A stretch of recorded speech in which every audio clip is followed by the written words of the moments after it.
ਸੰਤਾਂ ਦੀ ਖੁਸ਼ੀ ਤੇ ਬਖਸ਼ਿਸ਼ਾਂ ਦੇ ਵਾਰ ਸੰਤ ਮਹਾਰਾਜ ਜੀ ਜਥੇ ਸਮੇਤ 10 ਅਪ੍ਰੈਲ 1964 ਈਸਵੀ ਨੂੰ ਸ੍ਰੀ ਅੰਮ੍ਰਿਤਸਰ ਸਰਦਾਰ ਸੋਹਣ ਸਿੰਘ ਗੁਰੂ ਨਾਨਕ ਇੰਜੀਨੀਅਰ ਵਰਕਸ ਵਾਲਿਆਂ ਦੇ ਕਾਰਖਾਨੇ ਸਾਰਾ ਜਥਾ ਉਤਰਿਆ। 11 ਅਪ੍ਰੈਲ ਨੂੰ ਇਹਨਾਂ ਦੇ ਘਰ 3 ਸ੍ਰੀ ਅਖੰਡ ਪਾਠ ਆਰੰਭ ਕੀਤੇ ਸਨ। 3 ਦਿਨ ਕਥਾ ਹੁੰਦੀ ਰਹੀ। 13 ਅਪ੍ਰੈਲ ਨੂੰ ਵਿਸਾਖੀ ਵਾਲੇ ਦਿਨ ਸੰਤਾਂ ਨੇ ਮੰਜੀ ਸਾਹਿਬ ਵਿਖੇ ਮਹੀਨੇ ਦੀ ਕਥਾ ਕੀਤੀ। ਫਿਰ ਕਾਰਖਾਨੇ ਸ੍ਰੀ ਅਖੰਡ ਪਾਠਾਂ ਦੀ ਸਮਾਪਤੀ ਸਮੇਂ ਕਥਾ ਕੀਤੀ। ਸ਼ਾਮ ਨੂੰ ਮਹਾਂਪੁਰਖਾਂ ਦਾ ਹੁਕਮ ਹੋਇਆ, ਕਰਤਾਰ ਸਿੰਘ ਜੀ ਸ੍ਰੀ ਦਰਬਾਰ ਸਾਹਿਬ ਦੇ ਦਰਸ਼ਨ ਕਰਨ ਚੱਲੀਏ, ਉੱਥੇ ਹੀ ਨਿਤਨੇਮ ਕਰਾਂਗੇ।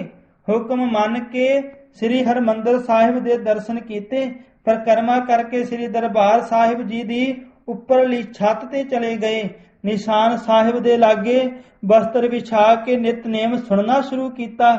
ਸੰਤ ਗਿਆਨੀ ਕਰਤਾਰ ਸਿੰਘ ਜੀ ਖਾਲਸਾ ਨੇ ਨਿਤਨੇਮ ਸੁਣਾ ਕੇ ਸੁਖਮਨੀ ਸਾਹਿਬ ਦਾ ਪਾਠ ਆਰੰਭ ਕੀਤਾ ਤਾਂ 18ਵੀਂ ਅਸ਼ਟਪਦੀ ਦੀ ਇਸ ਪੌੜੀ ਤੇ ਪਾਠ ਸੀ, ਗੁਰ ਕੈ ਗ੍ਰਹਿ ਸੇਵਕ ਜੋ ਰਹੈ, ਗੁਰ ਕੀ ਆਗਿਆ ਮਨ ਮਹਿ ਸਹੈ, ਆਪਸ ਕਉ ਕਰ ਕਾਛੁ ਨਾ ਜਨਾਵੈ, ਹਰ ਹਰ ਨਾਮ ਹਿਰਦੈ ਸਦ ਧਿਆਵੈ, ਮਨ ਵਿਚੈ ਸਤਿਗੁਰ ਕੈ ਪਾਸ, ਤਿਸ ਸੇਵਕ ਕੇ ਕਾਰਜ ਰਾਸ, ਸੇਵਾ ਕਰਤ ਹੋਏ ਨਿਹ ਕਾਮੀ, ਤਿਸ ਕਉ ਹੋਤ ਪ੍ਰਾਪਤ ਸੁਆਮੀ, ਆਪਣੀ ਕਿਰਪਾ ਜਿਸ ਆਪ ਕਰੇ, ਨਾਨਕ ਸੋ ਸੇਵਕ ਗੁਰ ਕੀ ਮਤ ਲੇ।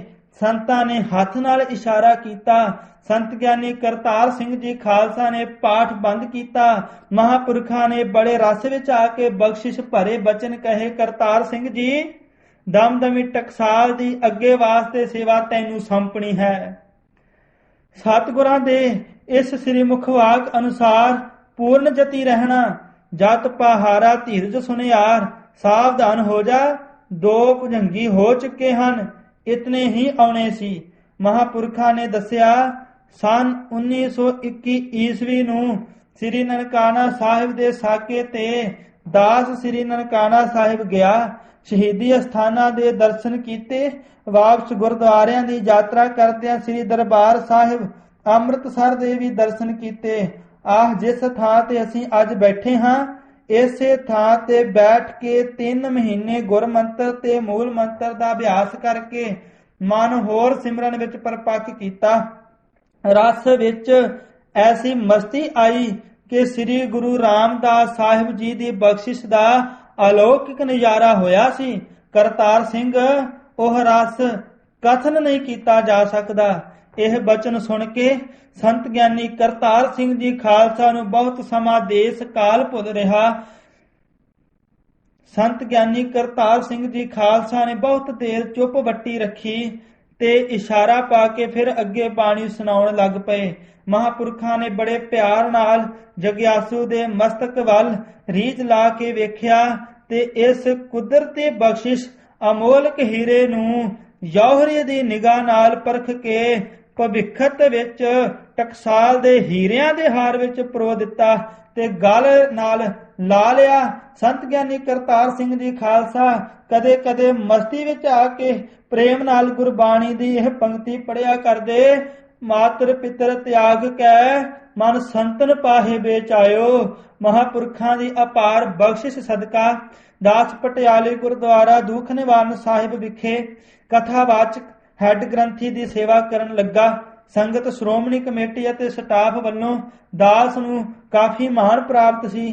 ਦਾਸ ਨੇ ਜਥੇ ਵਿੱਚ ਆ ਕੇ ਮਹਾਂਪੁਰਖਾਂ ਪਾਸ ਬੇਨਤੀ ਕੀਤੀ ਕਿ ਉਹ ਜਥੇ ਸਮੇਤ ਗੁਰਦੁਆਰਾ ਦੁੱਖ ਨਿਵਾਰਨ ਸਾਹਿਬ ਵਿਖੇ ਆ ਕੇ ਸੰਗਤਾਂ ਨੂੰ ਦਰਸ਼ਨ ਦੇਣ।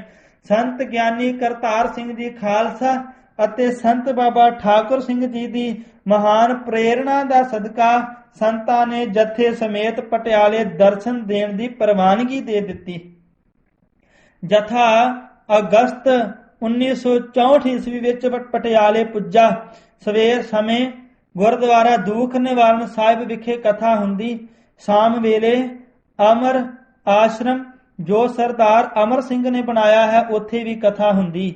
ਜਥੇ ਦਾ ਉਤਾਰਾ ਗੁਰਦੁਆਰਾ ਸਾਹਿਬ ਵਿਖੇ ਸੀ ਅਤੇ ਮਹਾਂਪੁਰਖਾਂ ਸਮੇਤ ਕੁਝ ਸਿੰਘ ਸਰਦਾਰ ਮੇਹਰ ਸਿੰਘ ਦੇ ਮਾਤਾ ਪਿਤਾ ਦੀ ਕੋਠੀ ਵਿੱਚ ਠਹਿਰੇ ਸਨ। ਲੰਗਰ ਦਾ ਪ੍ਰਬੰਧ ਵੀ ਇੱਥੇ ਕੋਠੀ ਵਿੱਚ ਹੀ ਸੀ। ਹਰ ਤਰ੍ਹਾਂ ਦਾ ਪ੍ਰਬੰਧ ਸੰਗਤ ਦੇ ਸਹਿਯੋਗ ਨਾਲ ਦਾਸ ਗਿਆਨੀ ਪ੍ਰੀਤਮ ਸਿੰਘ ਹੀ ਕਰਦਾ ਸੀ। ਸ਼ਹਿਰ ਦੀ ਸੰਗਤ ਦੇ ਇਲਾਵਾ ਪਿੰਡਾਂ ਦੀ ਸੰਗਤ ਵੀ ਕਾਫੀ ਗਿਣਤੀ ਵਿੱਚ ਆਉਂਦੀ। ਹਰ ਰੋਜ਼ ਰੌਣਕ ਵੱਧ ਰਹੀ ਸੀ। ਜਥੇ ਵਿੱਚ ਚੱਲ ਰਹੀ ਸ੍ਰੀ ਗੁਰੂ ਗ੍ਰੰਥ ਸਾਹਿਬ ਜੀ ਦੀ ਕਥਾ ਸੰਪੂਰਨ ਹੋਣੀ ਸੀ। 2 ਸਤੰਬਰ ਨੂੰ ਗੁਰਦੁਆਰਾ ਦੂਖ ਨਿਵਾਰਨ ਸਾਹਿਬ ਦੀ ਗੈਲਰੀ ਵਿੱਚ 13 ਸ੍ਰੀ ਅਖੰਡ ਪਾਠ ਸਾਹਿਬਾਂ ਦਾ ਆਰੰਭ ਹੋਇਆ। 2 ਸਤੰਬਰ ਨੂੰ ਗੁਰਦੁਆਰਾ ਦੂਖ ਨਿਵਾਰਨ ਸਾਹਿਬ ਦੀ ਗੈਲਰੀ ਵਿੱਚ 13 ਸ੍ਰੀ ਅਖੰਡ ਪਾਠ ਸਾਹਿਬਾਂ ਦਾ ਆਰੰਭ ਹੋਇਆ। 4 ਸਤੰਬਰ ਨੂੰ ਸ੍ਰੀ ਅਖੰਡ ਪਾਠਾਂ ਦਾ ਭੋਗ ਪੰਚਮੀ ਵਾਲੇ ਦਿਨ ਪਿਆ। ਪੰਚਮੀ ਤੇ ਬਾਹਰੋਂ ਆਈ ਸੰਗਤ ਅਤੇ ਸ਼ਹਿਰ ਦੀ ਸੰਗਤ ਦਾ ਭਾਰੀ ਇਕੱਠ ਸੀ। ਵੱਡੇ ਪੰਡਾਲ ਵਿੱਚ ਸੱਜੇ ਦੀਵਾਨ ਵਿੱਚ ਸੰਤਾਂ ਨੇ ਸ੍ਰੀ ਗੁਰੂ ਗ੍ਰੰਥ ਸਾਹਿਬ ਜੀ ਦੀ ਜਥੇ ਵਿੱਚ ਚੱਲ ਰਹੀ ਕਥਾ ਦਾ ਭੋਗ ਪਾਇਆ। ਗੁਣੀਆਂ ਗਿਆਨੀਆਂ ਸੰਤ ਫਤਿਹ ਸਿੰਘ ਜੀ ਅਤੇ ਹੋਰ ਸਾਧੂ ਮਹਾਤਮਾ ਨੇ ਦਰਸ਼ਨ ਦਿੱਤੇ ਅਤੇ ਦੀਵਾਨ ਵਿੱਚ ਸ੍ਰੀ ਦਮਦਮੀ ਟਕਸਾਲ ਜੋ ਮਹਾਪੁਰਖਾਂ ਦੇ ਮਹਾਨ ਉਦਮ ਸਦਕਾ ਚੱਲਦੀ ਫਿਰਦੀ ਯੂਨੀਵਰਸਿਟੀ ਦਾ ਰੂਪ ਧਾਰਨ ਕਰ ਗਈ ਹੈ ਦੀ ਸਿਫਤ ਕੀਤੀ ਗਈ। ਸ਼੍ਰੋਮਣੀ ਗੁਰਦੁਆਰਾ ਪ੍ਰਬੰਧਕ ਕਮੇਟੀ ਅਤੇ ਸ਼ਹਿਰ ਦੇ ਪਤਵੰਤਿਆਂ ਵੱਲੋਂ ਮਹਾਪੁਰਖਾਂ ਨੂੰ ਸਿਰੋਂ ਪਾਉ ਦਿੱਤਾ ਗਿਆ। ਮਹਾਪੁਰਖਾਂ ਨੇ ਮਾਇਆ ਵਾਪਸ ਕਰ ਦਿੱਤੀ ਅਤੇ ਪ੍ਰੇਮ ਵਿੱਚ ਆ ਕੇ ਕਹਿਣ ਲੱਗੇ, ਸੰਗਤ ਜੀ, ਭਾਈ ਪ੍ਰੀਤਮ ਸਿੰਘ ਲਿਖਾਰੀ ਜਿਹੜੇ ਜਥੇ ਵਿੱਚ ਰਹਿ ਕੇ ਮਿਹਨਤ ਕਰਕੇ ਵਿਦਿਆ ਪੜ੍ਹੇ ਅਤੇ ਸਾਡੀ ਮਹਾਨ ਪ੍ਰਸੰਨਤਾ ਪ੍ਰਾਪਤ ਕੀਤੀ, ਉਹ ਹੁਣ ਇੱਥੇ ਕਥਾ ਤੇ ਸੇਵਾ ਕਰਕੇ ਸ੍ਰੀ ਗੁਰੂ ਤੇਗ ਬਹਾਦਰ ਸਾਹਿਬ ਜੀ ਦੀ ਪ੍ਰਸੰਨਤਾ ਪ੍ਰਾਪਤ ਕਰ ਰਹੇ ਹਨ ਅਤੇ ਉਹਨਾਂ ਇੱਥੇ ਜਥੇ ਦਾ ਪ੍ਰੋਗਰਾਮ ਬਣਾ ਕੇ ਮਹਾਨ ਸੇਵਾ ਕੀਤੀ ਹੈ। ਇਹ ਤੁਹਾਡਾ ਦਿੱਤਾ ਸਿਰੋਂ ਪਾਓ ਦਾਸ ਜਥੇ ਵੱਲੋਂ ਇਹਨਾਂ ਨੂੰ ਦਿੰਦਾ ਹੈ। ਸਤਿਗੁਰੂ ਇਹਨਾਂ ਦੇ ਗੁਣਾਂ ਵਿੱਚ ਵਾਧਾ ਕਰਨ ਤੇ ਇਹ ਇਸੇ ਤਰ੍ਹਾਂ ਨਿਮਰਤਾ ਵਿੱਚ ਰਹਿ ਕੇ ਸੇਵਾ ਕਰਦੇ ਰਹਿਣ। ਪੜ੍ਹੀ ਹੋਈ ਵਿਦਿਆ ਸਿੱਖੀ ਪ੍ਰਚਾਰ ਰਾਹੀਂ ਸਫਲ ਹੋਵੇ। ਇਸ ਸਮਾਗਮ ਤੇ ਗੁਰੂ ਕੇ ਲੰਗਰ ਵਿੱਚ ਅਨੇਕਾਂ ਕਿਸਮ ਦੇ ਪਦਾਰਥ ਬਣਾਏ ਗਏ ਸਨ ਜੋ ਸੰਗਤਾਂ ਨੇ ਛਕੇ। ਮਹਾਪੁਰਖਾਂ ਦੀ ਜੈ ਜੈਕਾਰ ਕਰਦੀਆਂ ਹੋਈਆਂ ਸੰਗਤਾਂ ਘਰਾਂ ਨੂੰ ਗਈਆਂ। ਦੂਜੀ ਵਾਰ ਪਟਿਆਲੇ ਮਹਾਪੁਰਖਾਂ ਦਾ ਪ੍ਰੋਗਰਾਮ ਦਾਸ ਨੇ ਸਨ 1968 ਈਸਵੀ ਵਿੱਚ ਬਣਾਇਆ। ਮਹਾਪੁਰਖ 15 ਜੂਨ ਤੋਂ 7 ਜੁਲਾਈ ਤੱਕ ਉੱਥੇ ਰਹੇ। ਮਹਾਪੁਰਖਾਂ ਦਾ ਉਤਾਰਾ ਸਰਦਾਰ ਅਮਰ ਸਿੰਘ ਜੀ ਦੀ ਕੋਠੀ ਵਿੱਚ ਸੀ ਅਤੇ ਜਥੇ ਦਾ ਉਤਾਰਾ ਸਰਦਾਰ ਅਮਰ ਸਿੰਘ ਨੇ ਆਪਣੀ ਜ਼ਮੀਨ ਵਿੱਚ ਆਪਣੇ ਨਾਮ ਤੇ ਬਣਾਏ ਅਮਰ ਆਸ਼ਰਮ ਵਿੱਚ ਕਰਵਾਇਆ ਸੀ। ਲੰਗਰ ਦਾ ਪ੍ਰਬੰਧ ਵੀ ਇੱਥੇ ਹੀ ਸੀ।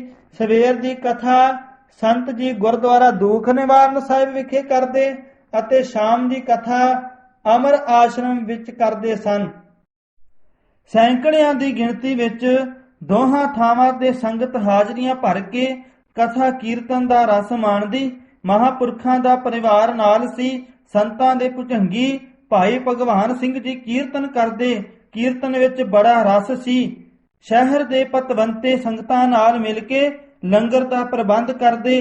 ਚੌਗਿਰਦੇ ਮਹਾਪੁਰਖਾਂ ਦੇ ਪੜ੍ਹੇ ਹੋਏ ਵਿਦਿਆਰਥੀ ਸ਼ਰਧਾਲੂ ਸ਼ਹਿਰ ਦੀਆਂ ਪ੍ਰੇਮੀ ਸੰਗਤਾਂ ਦਾ ਸਾਰਾ ਦਿਨ ਜੋੜ ਮੇਲਾ ਲੱਗਾ ਰਹਿੰਦਾ। ਲੰਗਰ ਵਿੱਚ ਪਦਾਰਥਾਂ ਦੀ ਕੋਈ ਕਮੀ ਨਾ ਰਹਿੰਦੀ। ਪ੍ਰੇਮੀਆਂ ਨੇ ਵਿਦਿਆਰਥੀਆਂ ਵਾਸਤੇ ਗਾਤਰੇ ਬਣਾ ਕੇ ਦਿੱਤੇ। ਮਹੀਨੇ ਬਾਅਦ ਜਦੋਂ ਮਹਾਪੁਰਖਾਂ ਦੇ ਜਾਣ ਦਾ ਸਮਾਂ ਨੇੜੇ ਆਇਆ ਤਾਂ ਹਜ਼ਾਰਾਂ ਦੀ ਗਿਣਤੀ ਵਿੱਚ ਸੰਗਤਾਂ ਕਥਾ ਕੀਰਤਨ ਦਾ ਰਸ ਮਾਣਦੀਆਂ। ਲੰਗਰ ਵਾਲੇ ਪ੍ਰੇਮੀਆਂ ਨੂੰ ਸੇਵਾ ਕਰਨ ਦਾ ਸਮਾਂ ਹੀ ਨਾ ਮਿਲਿਆ। ਅਖੀਰਲੇ ਦਿਨ ਵੱਡੇ ਭੰਡਾਰੇ ਵਿੱਚ ਸਾਰਿਆਂ ਦਾ ਹਿੱਸਾ ਪਾ ਦਿੱਤਾ। ਅਖੀਰਲਾ ਭਾਰੀ ਦੀਵਾਨ ਸੱਜਿਆ। ਹਜ਼ਾਰਾਂ ਦੀ ਗਿਣਤੀ ਵਿੱਚ ਇਕੱਠ ਸੀ। ਸ਼ਹਿਰ ਦੇ ਪਤਵੰਤੇ ਪ੍ਰੇਮੀ ਹਾਜ਼ਰ ਸਨ।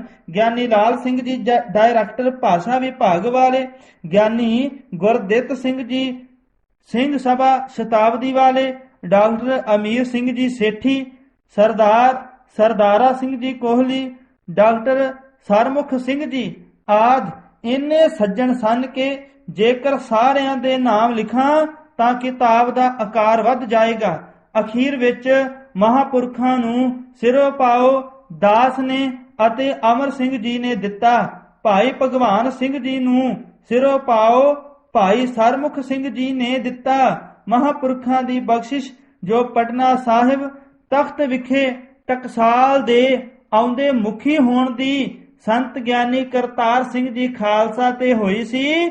ਇੱਥੇ ਪਟਿਆਲੇ ਵਿਖੇ ਪਹਿਲੀ ਵਾਰ ਗੁਰਦੁਆਰਾ ਦੁੱਖ ਨਿਵਾਰਨ ਸਾਹਿਬ ਵਿਖੇ ਸ਼ਹਿਰ ਦੀ ਸੰਗਤ ਵੱਲੋਂ ਅਤੇ ਪ੍ਰਬੰਧਕਾਂ ਵੱਲੋਂ ਸੰਤ ਗਿਆਨੀ ਕਰਤਾਰ ਸਿੰਘ ਜੀ ਖਾਲਸਾ ਨੂੰ ਦਾਸ ਨੇ ਸਿਰੋਂ ਪਾਓ ਭੇਟ ਕੀਤਾ। ਇਸੇ ਸਾਲ ਦਸੰਬਰ ਦੇ ਅਖੀਰਲੇ ਹਫਤੇ ਮਹਾਂਪੁਰਖਾਂ ਦਾ ਸਰੀਰ ਢਿੱਲਾ ਹੋਣ ਕਰਕੇ ਮਹਾਂਪੁਰਖਾਂ ਨੇ ਕੁਝ ਗੜਵਈ ਸਿੰਘਾਂ ਸਮੇਤ ਪਟਿਆਲੇ ਦਾਸ ਪ੍ਰੀਤਮ ਸਿੰਘ ਦੇ ਘਰ ਉਤਾਰਾ ਕੀਤਾ। ਪਟਿਆਲੇ ਹੀ ਪਰਮ ਸ਼ਰਧਾਲੂ ਭਾਈ ਉਪਕਾਰ ਸਿੰਘ ਜੀ ਬੇਦੀ, ਜੋ ਮਹਾਂਪੁਰਖਾਂ ਦਾ ਮਹਾਨ ਪ੍ਰੇਮੀ ਸੀ, ਕਈ ਵਾਰ ਇਹਨਾਂ ਦੇ ਘਰ ਵੀ ਮਹਾਂਪੁਰਖ ਠਹਿਰਦੇ ਸਨ। ਮਹਾਂਪੁਰਖਾਂ ਦੇ ਸਰੀਰ ਦਾ ਇਲਾਜ ਇਹਨਾਂ ਰਾਹੀਂ ਰਜਿੰਦਰਾ ਹਸਪਤਾਲ ਵਿਖੇ ਪ੍ਰੇਮੀ ਡਾਕਟਰ ਕਰਦੇ। ਅੱਜ ਵੀ ਬੇਦੀ ਜੀ ਸਮੇਤ ਡਾਕਟਰ ਦਾਸ ਦੇ ਘਰ ਆਏ ਸੰਤਾਂ ਨਾਲ ਰਾਏ ਕਰਕੇ ਅਗਲੇ ਦਿਨ ਹਸਪਤਾਲ ਦਾਖਲ ਹੋ ਗਏ। ਚੌਥੇ ਦਿਨ ਜਦੋਂ ਧੁੰਨੀ ਦਾ ਆਪਰੇਸ਼ਨ ਕਰਨ ਲੱਗੇ ਤਾਂ ਬਲੱਡ ਪ੍ਰੈਸ਼ਰ ਹਾਈ ਸੀ, ਇਸ ਕਰਕੇ ਆਪਰੇਸ਼ਨ ਨਾ ਕੀਤਾ ਗਿਆ। ਸਪੈਸ਼ਲ ਰੂਮ ਵਿੱਚ ਵਾਪਸ ਆ ਗਏ। ਪ੍ਰਸ਼ਾਦਾ ਮਹਾਂਪੁਰਖਾਂ ਦਾ ਦਾਸ ਦੇ ਘਰੋਂ ਜਾਂਦਾ ਸੀ। ਇੱਕ ਦਿਨ ਜਦੋਂ ਸੰਤ ਬਾਬਾ ਠਾਕੁਰ ਸਿੰਘ ਜੀ ਪ੍ਰਸ਼ਾਦਾ ਲੈਣ ਆਏ ਤਾਂ ਮਹਾਂਪੁਰਖ ਹਸਪਤਾਲ ਤੋਂ ਸਿੰਘਾਂ ਨੂੰ ਨਾਲ ਲੈ ਕੇ ਦਾਸ ਦੇ ਘਰ ਆ ਗਏ ਅਤੇ ਕਹਿਣ ਲੱਗੇ ਕਿ ਆਪਰੇਸ਼ਨ ਨਹੀਂ ਕਰਵਾਉਣਾ, ਰੋਮ ਕੱਟੇ ਜਾਣਗੇ। ਡਾਕਟਰਾਂ ਨੂੰ ਪਤਾ ਲੱਗਾ। ਬੇਦੀ ਜੀ ਦੇ ਨਾਲ ਡਾਕਟਰ ਰਾਤ ਨੂੰ ਘਰ ਆ ਗਏ। ਬਹੁਤ ਬੇਨਤੀਆਂ ਕੀਤੀਆਂ, ਜੀ ਹੁਣ ਸਾਰਾ ਪ੍ਰਬੰਧ ਕੀਤਾ ਹੋਇਆ, ਰੋਮ ਵੀ ਨਹੀਂ ਕੱਟੇ ਜਾਣਗੇ, ਧੁੰਨੀ ਵਿੱਚ ਪਾਣੀ ਪੈ ਕੇ ਕਾਫੀ ਵੱਡੀ ਹੋ ਗਈ ਹੈ, ਆਪਰੇਸ਼ਨ ਨਾਲ ਠੀਕ ਹੋ ਜਾਵੇਗੀ। ਮਹਾਂਪੁਰਖਾਂ ਡਾਕਟਰਾਂ ਦੀਆਂ ਅਨੇਕਾਂ ਦਲੀਲਾਂ ਤੇ ਪਾਣੀ ਫੇਰ ਦਿੱਤਾ। ਜਦੋਂ ਅਗੰਮੀ ਗੱਲ ਦੱਸ ਦਿੱਤੀ, ਬੇਦੀ ਜੀ ਤੁਹਾਡਾ ਸਾਰਿਆਂ ਦਾ ਵਿਚਾਰ ਹੈ ਕਿ ਮੇਰਾ ਸਰੀਰ ਹਸਪਤਾਲ ਵਿੱਚ ਚੜ੍ਹਾਈ ਕਰੇ। ਮੇਰੀ ਅਰਦਾਸ ਹੈ ਕਿ ਮੇਰਾ ਸਰੀਰ ਸੰਗਤ ਵਿੱਚ ਚੜ੍ਹਾਈ ਕਰੇ। ਬਸ ਤੁਹਾਡਾ ਤੇ ਮੇਰਾ ਇਤਨਾ ਹੀ ਫਰਕ ਹੈ। ਇਹ ਗੱਲ ਸੁਣ ਕੇ ਅਸੀਂ ਸਾਰੇ ਹੈਰਾਨਗੀ ਵਿੱਚ ਚੁੱਪ ਹੋ ਗਏ। ਬੇਦੀ ਜੀ ਸਮੇਤ ਸਾਰੇ ਡਾਕਟਰ ਤੁਰ ਗਏ। ਸ਼ਾਮ ਨੂੰ ਲੰਗਰ ਛਕਣ ਬਾਅਦ ਰਾਤ ਦੇ 10 ਕੁ ਵਜੇ ਸੰਤ ਮਹਾਰਾਜ ਜੀ ਕਹਿਣ ਲੱਗੇ, ਵਿਦਿਆਰਥੀਓ, ਅਸੀਂ ਜ਼ਿੰਦਗੀ ਵਿੱਚ ਰੱਜ ਕੇ ਨਿਤਨੇਮ ਕੀਤਾ, ਸਿਮਰਨ ਕੀਤਾ, ਸੇਵਾ ਕੀਤੀ, ਸਿੰਘਾਂ ਨੂੰ ਪੜ੍ਹਾਇਆ ਹੈ। ਹੁਣ ਨਿਰ ਇੱਛਤ ਹਾਂ। ਬਸ ਇੱਕੋ ਬੇਨਤੀ ਹੈ ਕਿ ਸਰੀਰ ਜਦੋਂ ਚੜ੍ਹਾਈ ਕਰੇ, ਸੰਸਕਾਰ ਸ੍ਰੀ ਕੀਰਤਪੁਰ ਸਾਹਿਬ ਕਰਿਓ। ਕੋਈ ਯਾਦਗਾਰ ਨਹੀਂ ਬਣਾਉਣੀ, ਮਗਰੋਂ ਸਾਰੀ ਰਾਖ ਜਲ ਪ੍ਰਵਾਹ ਕਰ ਦਿਓ। ਇਹ ਬਚਨ ਬੜੇ ਹਿਰਦੇ ਵਿਦਕ ਸਨ। ਅਸੀਂ 4-5 ਸਿੰਘ ਸੁਣ ਕੇ ਸੁੰਨ ਹੋ ਗਏ, ਨੇਤਰ ਜਲ ਨਾਲ ਭਰ ਗਏ, ਪਰ ਅੱਗੋਂ ਕੋਈ ਹੋਰ ਬਚਨ ਪੁੱਛ ਨਾ ਸਕੇ। ਸੰਤਾਂ ਹੋਰ ਬਚਨ ਕਰਨੇ ਸ਼ੁਰੂ ਕਰ ਦਿੱਤੇ। ਰਾਤ ਆਰਾਮ ਕੀਤਾ। ਅਗਲੇ ਦਿਨ ਦਾਸ ਦੇ ਘਰੋਂ ਚਾਲੇ ਪਾ ਕੇ ਪਿੰਡ ਭੂਰੇ ਪੁੱਜੇ, ਜੋ ਸੰਤ ਗਿਆਨੀ ਕਰਤਾਰ ਸਿੰਘ ਜੀ ਖਾਲਸਾ ਦਾ ਪਿੰਡ ਹੈ। ਮਾਘੀ ਦਾ ਜੋੜ ਮੇਲਾ ਇੱਥੇ ਮਨਾਇਆ। ਸੇਵਾ ਸੰਤ ਗਿਆਨੀ ਕਰਤਾਰ ਸਿੰਘ ਜੀ ਖਾਲਸਾ, ਬਾਬਾ ਹਰਨਾਮ ਸਿੰਘ ਜੀ, ਭਾਈ ਸ਼ਿੰਗਾਰਾ ਸਿੰਘ ਜੀ, ਗ੍ਰੰਥੀ ਗੁਰਦੀਪ ਸਿੰਘ ਜੀ, ਭਾਈ ਰਛਪਾਲ ਸਿੰਘ ਜੀ, ਭਾਈ ਸੁਰਜੀਤ ਸਿੰਘ ਜੀ ਅਤੇ ਭਾਈ ਕਰਤਾਰ ਸਿੰਘ ਜੀ ਦਰਵੇਸ਼ ਨੇ ਕੀਤੀ। ਸਾਧੂ ਸਮਾਜ ਦੀ ਭਿੰਡਰੀ ਮੀਟਿੰਗ ਤੇ ਕਮੇਟੀ ਬਣੀ। ਪੂਰੇ ਕਾ ਕੀਆ ਸਭ ਕਿਛ ਪੂਰਾ, ਘਟ ਵੱਧ ਕਿਛ ਨਾਹੀ। ਜੁਗੋ ਜੁਗ ਅਟਲ। ਗੁਰਬਾਣੀ ਵਿੱਚ ਸ਼੍ਰੋਮਣੀ ਗੁਰਦੁਆਰਾ ਪ੍ਰਬੰਧਕ ਕਮੇਟੀ ਦੇ ਕੁਝ ਕੁ ਪ੍ਰਬੰਧਕਾਂ ਵੱਲੋਂ ਮੰਗਲਾਂ ਵਿੱਚ ਫਰਕ ਪਾਇਆ ਗਿਆ, ਜਿਸ ਦਾ ਸਾਰੇ ਸਿੱਖ ਜਗਤ ਵਿੱਚ ਬਹੁਤ ਰੋਸ ਹੋਇਆ। ਖਾਸ ਕਰਕੇ ਗੁਰੂ ਘਰ ਦੇ ਮਹਾਨ ਸੇਵਾਦਾਰ ਸੰਤਾਂ ਮਹਾਤਮਾ ਨੇ ਰਲ ਕੇ ਇਹ ਬੀੜਾ ਚੁੱਕਿਆ ਕਿ ਸ੍ਰੀ ਗੁਰੂ ਗ੍ਰੰਥ ਸਾਹਿਬ ਜੀ ਦਾ ਗੁਰਤਾ ਪ੍ਰਾਪਤ ਸਰੂਪ ਜਿਉਂ ਦਾ ਤਿਉਂ ਹੀ ਰਹਿਣਾ ਚਾਹੀਦਾ ਹੈ। ਕਿਸੇ ਪ੍ਰਕਾਰ ਦਾ ਫਰਕ ਨਹੀਂ ਪੈਣ ਦੇਣਾ ਚਾਹੀਦਾ। ਮਹਾਤਮਾ, ਸੰਸਥਾਵਾਂ, ਜਥੇਬੰਦੀਆਂ ਨੇ ਇੱਕ ਮੁੱਠ ਹੋ ਕੇ ਕਈ ਥਾਵਾਂ ਤੇ ਇਕੱਤਰਤਾਵਾਂ ਕੀਤੀਆਂ। ਸ੍ਰੀ ਅੰਮ੍ਰਿਤਸਰ ਸਾਹਿਬ, ਕੀਰਤਪੁਰ ਸਾਹਿਬ, ਸ੍ਰੀ ਦਮਦਮਾ ਸਾਹਿਬ, ਰਾੜਾ ਸਾਹਿਬ ਅਤੇ ਸਭ ਤੋਂ ਵੱਡੀ ਇਕੱਤਰਤਾ ਭਿੰਡਰਾਂ ਵਿਖੇ 26 ਭਾਦਰੋਂ 11 ਤਰੀਕ 9ਵਾਂ ਮਹੀਨਾ 1959 ਨੂੰ ਹੋਈ, ਜਿਸ ਵਿੱਚ ਸਿੱਖ ਕੌਮ ਦੇ ਤਕਰੀਬਨ ਸਾਰੇ ਹੀ ਮਹਾਤਮਾ ਇਕੱਠੇ ਹੋਏ ਸਨ। ਉਹਨਾਂ ਵੱਲੋਂ ਇੱਕ ਕਮੇਟੀ ਕਾਇਮ ਕੀਤੀ ਗਈ, ਜਿਨ੍ਹਾਂ ਦੇ ਨਾਮ ਇਸ ਪ੍ਰਕਾਰ ਹਨ। ਨੰਬਰ 1 ਸੰਤ ਬਾਬਾ ਹਰੀ ਸਿੰਘ ਜੀ ਕਹਾਰਪੁਰੀਏ, ਪ੍ਰਧਾਨ ਪੰਚਾਇਤ। ਨੰਬਰ 2 ਸੰਤ ਗਿਆਨੀ ਗੁਰਬਚਨ ਸਿੰਘ ਜੀ ਖਾਲਸਾ ਭਿੰਡਰਾਂ ਵਾਲੇ। ਨੰਬਰ 3 ਸੰਤ ਈਸਰ ਸਿੰਘ ਜੀ ਰਾੜਾ ਸਾਹਿਬ ਵਾਲੇ ਡੇਰਾ ਕਰਮਸਰ। ਨੰਬਰ 4 ਸੰਤ ਈਸਰ ਸਿੰਘ ਜੀ ਕਲੇਰਾਂ ਵਾਲੇ ਨਾਨਕਸਰ। ਤੇ ਨੰਬਰ 5 ਸੰਤ ਬਾਬਾ ਭਗਵਾਨ ਜੀ ਰੇਰੂ ਸਾਹਿਬ ਵਾਲੇ। ਉਪਰੋਕਤ ਪੰਜੇ ਮਹਾਪੁਰਖ ਪੰਚਾਇਤ ਦੇ ਮੁਖੀ ਸਨ। ਪੰਚਾਇਤ ਦੀ ਸਹਾਇਕ ਕੌਂਸਲ ਦੇ ਮੈਂਬਰਾਂ ਦੇ ਨਾਮ ਇਸ ਪ੍ਰਕਾਰ ਸੁਣੋ ਸੰਗਤ ਜੀ। ਨੰਬਰ 1 ਤੇ ਬਾਬਾ ਸੋਹਣ ਸਿੰਘ ਜੀ ਨਿਹੰਗ ਵਿਧੀ ਚੰਦੀਏ ਸੁਰ ਸਿੰਘ। ਨੰਬਰ 2 ਬਾਬਾ ਬਿਸ਼ਨ ਸਿੰਘ ਜੀ ਬਾਬਾ ਬਕਾਲਾ। ਨੰਬਰ 3 ਸੰਤ ਮਹਿੰਦਰ ਸਿੰਘ ਜੀ ਡੇਰਾ ਸੰਤਗੜ੍ਹ ਹਰਖੋਵਾਲ। ਨੰਬਰ 4 ਸੰਤ ਬਾਬਾ ਮੇਲਾ ਸਿੰਘ ਜੀ ਬੰਗੇ ਪ੍ਰਧਾਨ ਨਿਰਮਲ ਮੰਡਲ ਦੁਆਬਾ। ਨੰਬਰ 5 ਸਰਦਾਰ ਸੰਤ ਸਿੰਘ ਜੀ ਆਨਰੇਰੀ ਸਕੱਤਰ ਚੀਫ ਖਾਲਸਾ ਦੀਵਾਨ ਅੰਮ੍ਰਿਤਸਰ। ਨੰਬਰ 6 ਸੰਤ ਬਾਬਾ ਵਿਸਾਖਾ ਸਿੰਘ ਜੀ ਕਿਸ਼ਨਪੁਰਾ। ਨੰਬਰ 7 ਸੰਤ ਗਿਆਨੀ ਕਿਰਪਾਲ ਸਿੰਘ ਜੀ ਗਲੀ ਸੱਤੋਵਾਲੀ ਅੰਮ੍ਰਿਤਸਰ। ਨੰਬਰ 8 ਤੇ ਸੰਤ ਪੰਡਤ ਨਿਸ਼ਚਲ ਸਿੰਘ ਜੀ ਸੰਤਪੁਰਾ ਯਮੁਨਾ ਨਗਰ ਅੰਬਾਲਾ। ਨੰਬਰ 9 ਸੰਤ ਨੰਦ ਸਿੰਘ ਜੀ ਰਾਮਗੜ੍ਹ ਜਗਰਾਉਂ। 10 ਨੰਬਰ ਤੇ ਸੰਤ ਨਿਰੰਜਨ ਸਿੰਘ ਜੀ ਮੋਹੀ ਵਾਲੇ ਜ਼ਿਲ੍ਹਾ ਲੁਧਿਆਣਾ। ਨੰਬਰ 11 ਗਿਆਨੀ ਨਿਰੰਜਨ ਸਿੰਘ ਜੀ ਪਟਿਆਲਾ। 12ਵੇਂ ਸਥਾਨ ਤੇ ਸੰਤ ਗਿਆਨੀ ਅਜੈਬ ਸਿੰਘ ਜੀ ਬੋਪਾ ਰਾਏ ਲੰਮੇ। ਨੰਬਰ 13 ਤੇ ਸੰਤ ਮੀਹਾ ਸਿੰਘ ਜੀ ਸਿਆੜ ਵਾਲੇ ਲੁਧਿਆਣਾ। ਨੰਬਰ 14 ਸੰਤ ਰਣ ਸਿੰਘ ਜੀ ਡੇਰਾ ਬਾਬਾ ਖੜਕ ਸਿੰਘ ਜੀ ਚੌਂਕ ਬਾਬਾ ਸਾਹਿਬ ਸ੍ਰੀ ਅੰਮ੍ਰਿਤਸਰ। ਨੰਬਰ 15 ਸੰਤ ਗੁਰਬਚਨ ਸਿੰਘ ਜੀ ਵੈਦ ਬਾਹੋ ਮਾਜਰਾ।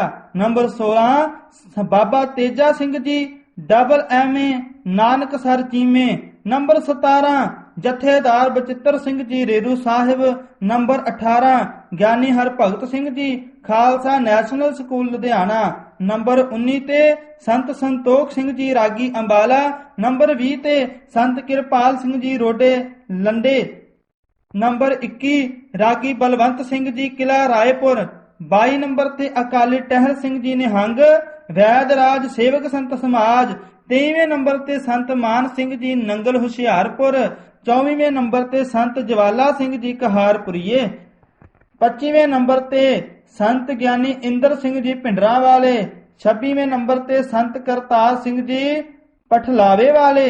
ਤੇ 27ਵੇਂ ਨੰਬਰ ਤੇ ਸੰਤ ਸਰਵਨ ਸਿੰਘ ਜੀ ਡੁਮੇਲੀ, ਜਿਨ੍ਹਾਂ ਦੀ ਖੋਜ ਅਤੇ ਮਿਹਨਤ ਸਦਕਾ ਸ਼੍ਰੋਮਣੀ ਗੁਰਦੁਆਰਾ ਪ੍ਰਬੰਧਕ ਕਮੇਟੀ ਦੇ ਪ੍ਰਧਾਨ ਸੱਚਖੰਡ ਵਾਸੀ ਸੰਤ ਚੰਨਣ ਸਿੰਘ ਜੀ ਤੇ ਸ਼੍ਰੋਮਣੀ ਅਕਾਲੀ ਦਲ ਦੇ ਪ੍ਰਧਾਨ ਸੱਚਖੰਡ ਵਾਸੀ ਸੰਤ ਫਤਿਹ ਸਿੰਘ ਜੀ ਨੇ ਖਾਸ ਦਿਲਚਸਪੀ ਨਾਲ ਸ਼੍ਰੋਮਣੀ ਕਮੇਟੀ ਵੱਲੋਂ ਮੈਂਬਰ ਦਿੱਤੇ।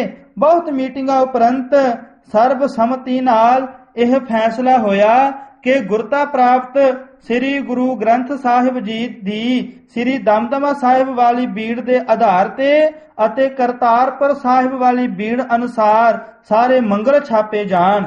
ਇਹ ਸਨ ਸੰਗਤ ਜੀ, ਆਪ ਸੰਗਤ ਨੇ ਸਰਵਣ ਕੀਤਾ ਹੈ। ਜਿਵੇਂ ਕਿ ਮੰਗਲਾਂ ਬਾਰੇ ਵਿਚਾਰ ਹੋਈ ਤੇ ਸਾਰੇ ਸੰਤਾਂ ਮਹਾਪੁਰਖਾਂ ਨੇ, ਸੰਤ ਸਮਾਜ ਨੇ ਇਕੱਤਰ ਹੋ ਕੇ ਇਹ ਬੜਾ ਹੀ ਵੱਡਾ ਫੈਸਲਾ ਜਿਹੜਾ ਸੀ ਉਸ ਸਮੇਂ ਕਰਕੇ ਵਿਖਾਇਆ, ਬੜਾ ਹੀ ਵੱਡਾ ਕਾਰਜ ਕਰਕੇ ਵਿਖਾਇਆ। ਗੁਰਬਾਣੀ ਦੇ ਵਿੱਚ ਕਦਾਚਿਤ ਵੀ ਫਰਕ ਨਹੀਂ ਪਾਇਆ ਜਾ ਸਕਦਾ। ਇਹ ਸਾਨੂੰ ਸਿੱਖਿਆ ਲੈਣੀ ਚਾਹੀਦੀ ਹੈ। ਆਓ ਹੁਣ ਅੱਗੇ ਅਸੀਂ ਪੜ੍ਹੀਏ ਮਹਾਪੁਰਖਾਂ ਦਾ ਜੀਵਨ।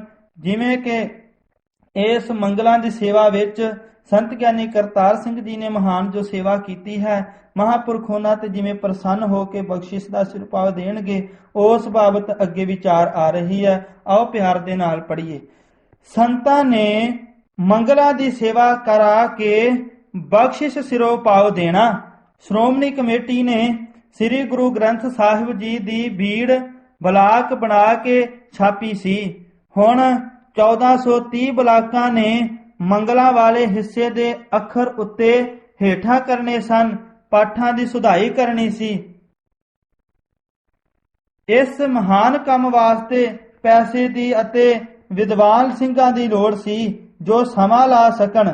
ਸਾਧੂ ਸਮਾਜ ਵਿੱਚ ਇਹ ਸਾਰਾ ਕਾਰਜ ਕਰਨ ਵਾਲਾ ਕੋਈ ਨਹੀਂ ਸੀ ਦਿਸਦਾ, ਜਿਸ ਕਰਕੇ ਸ਼੍ਰੋਮਣੀ ਕਮੇਟੀ ਨੇ ਅਤੇ ਸਾਧੂ ਸਮਾਜ ਨੇ ਬ੍ਰਹਮ ਗਿਆਨੀ ਸੰਤ ਗਿਆਨੀ ਗੁਰਬਚਨ ਸਿੰਘ ਜੀ ਖਾਲਸਾ ਪਾਸ ਬੇਨਤੀ ਕੀਤੀ।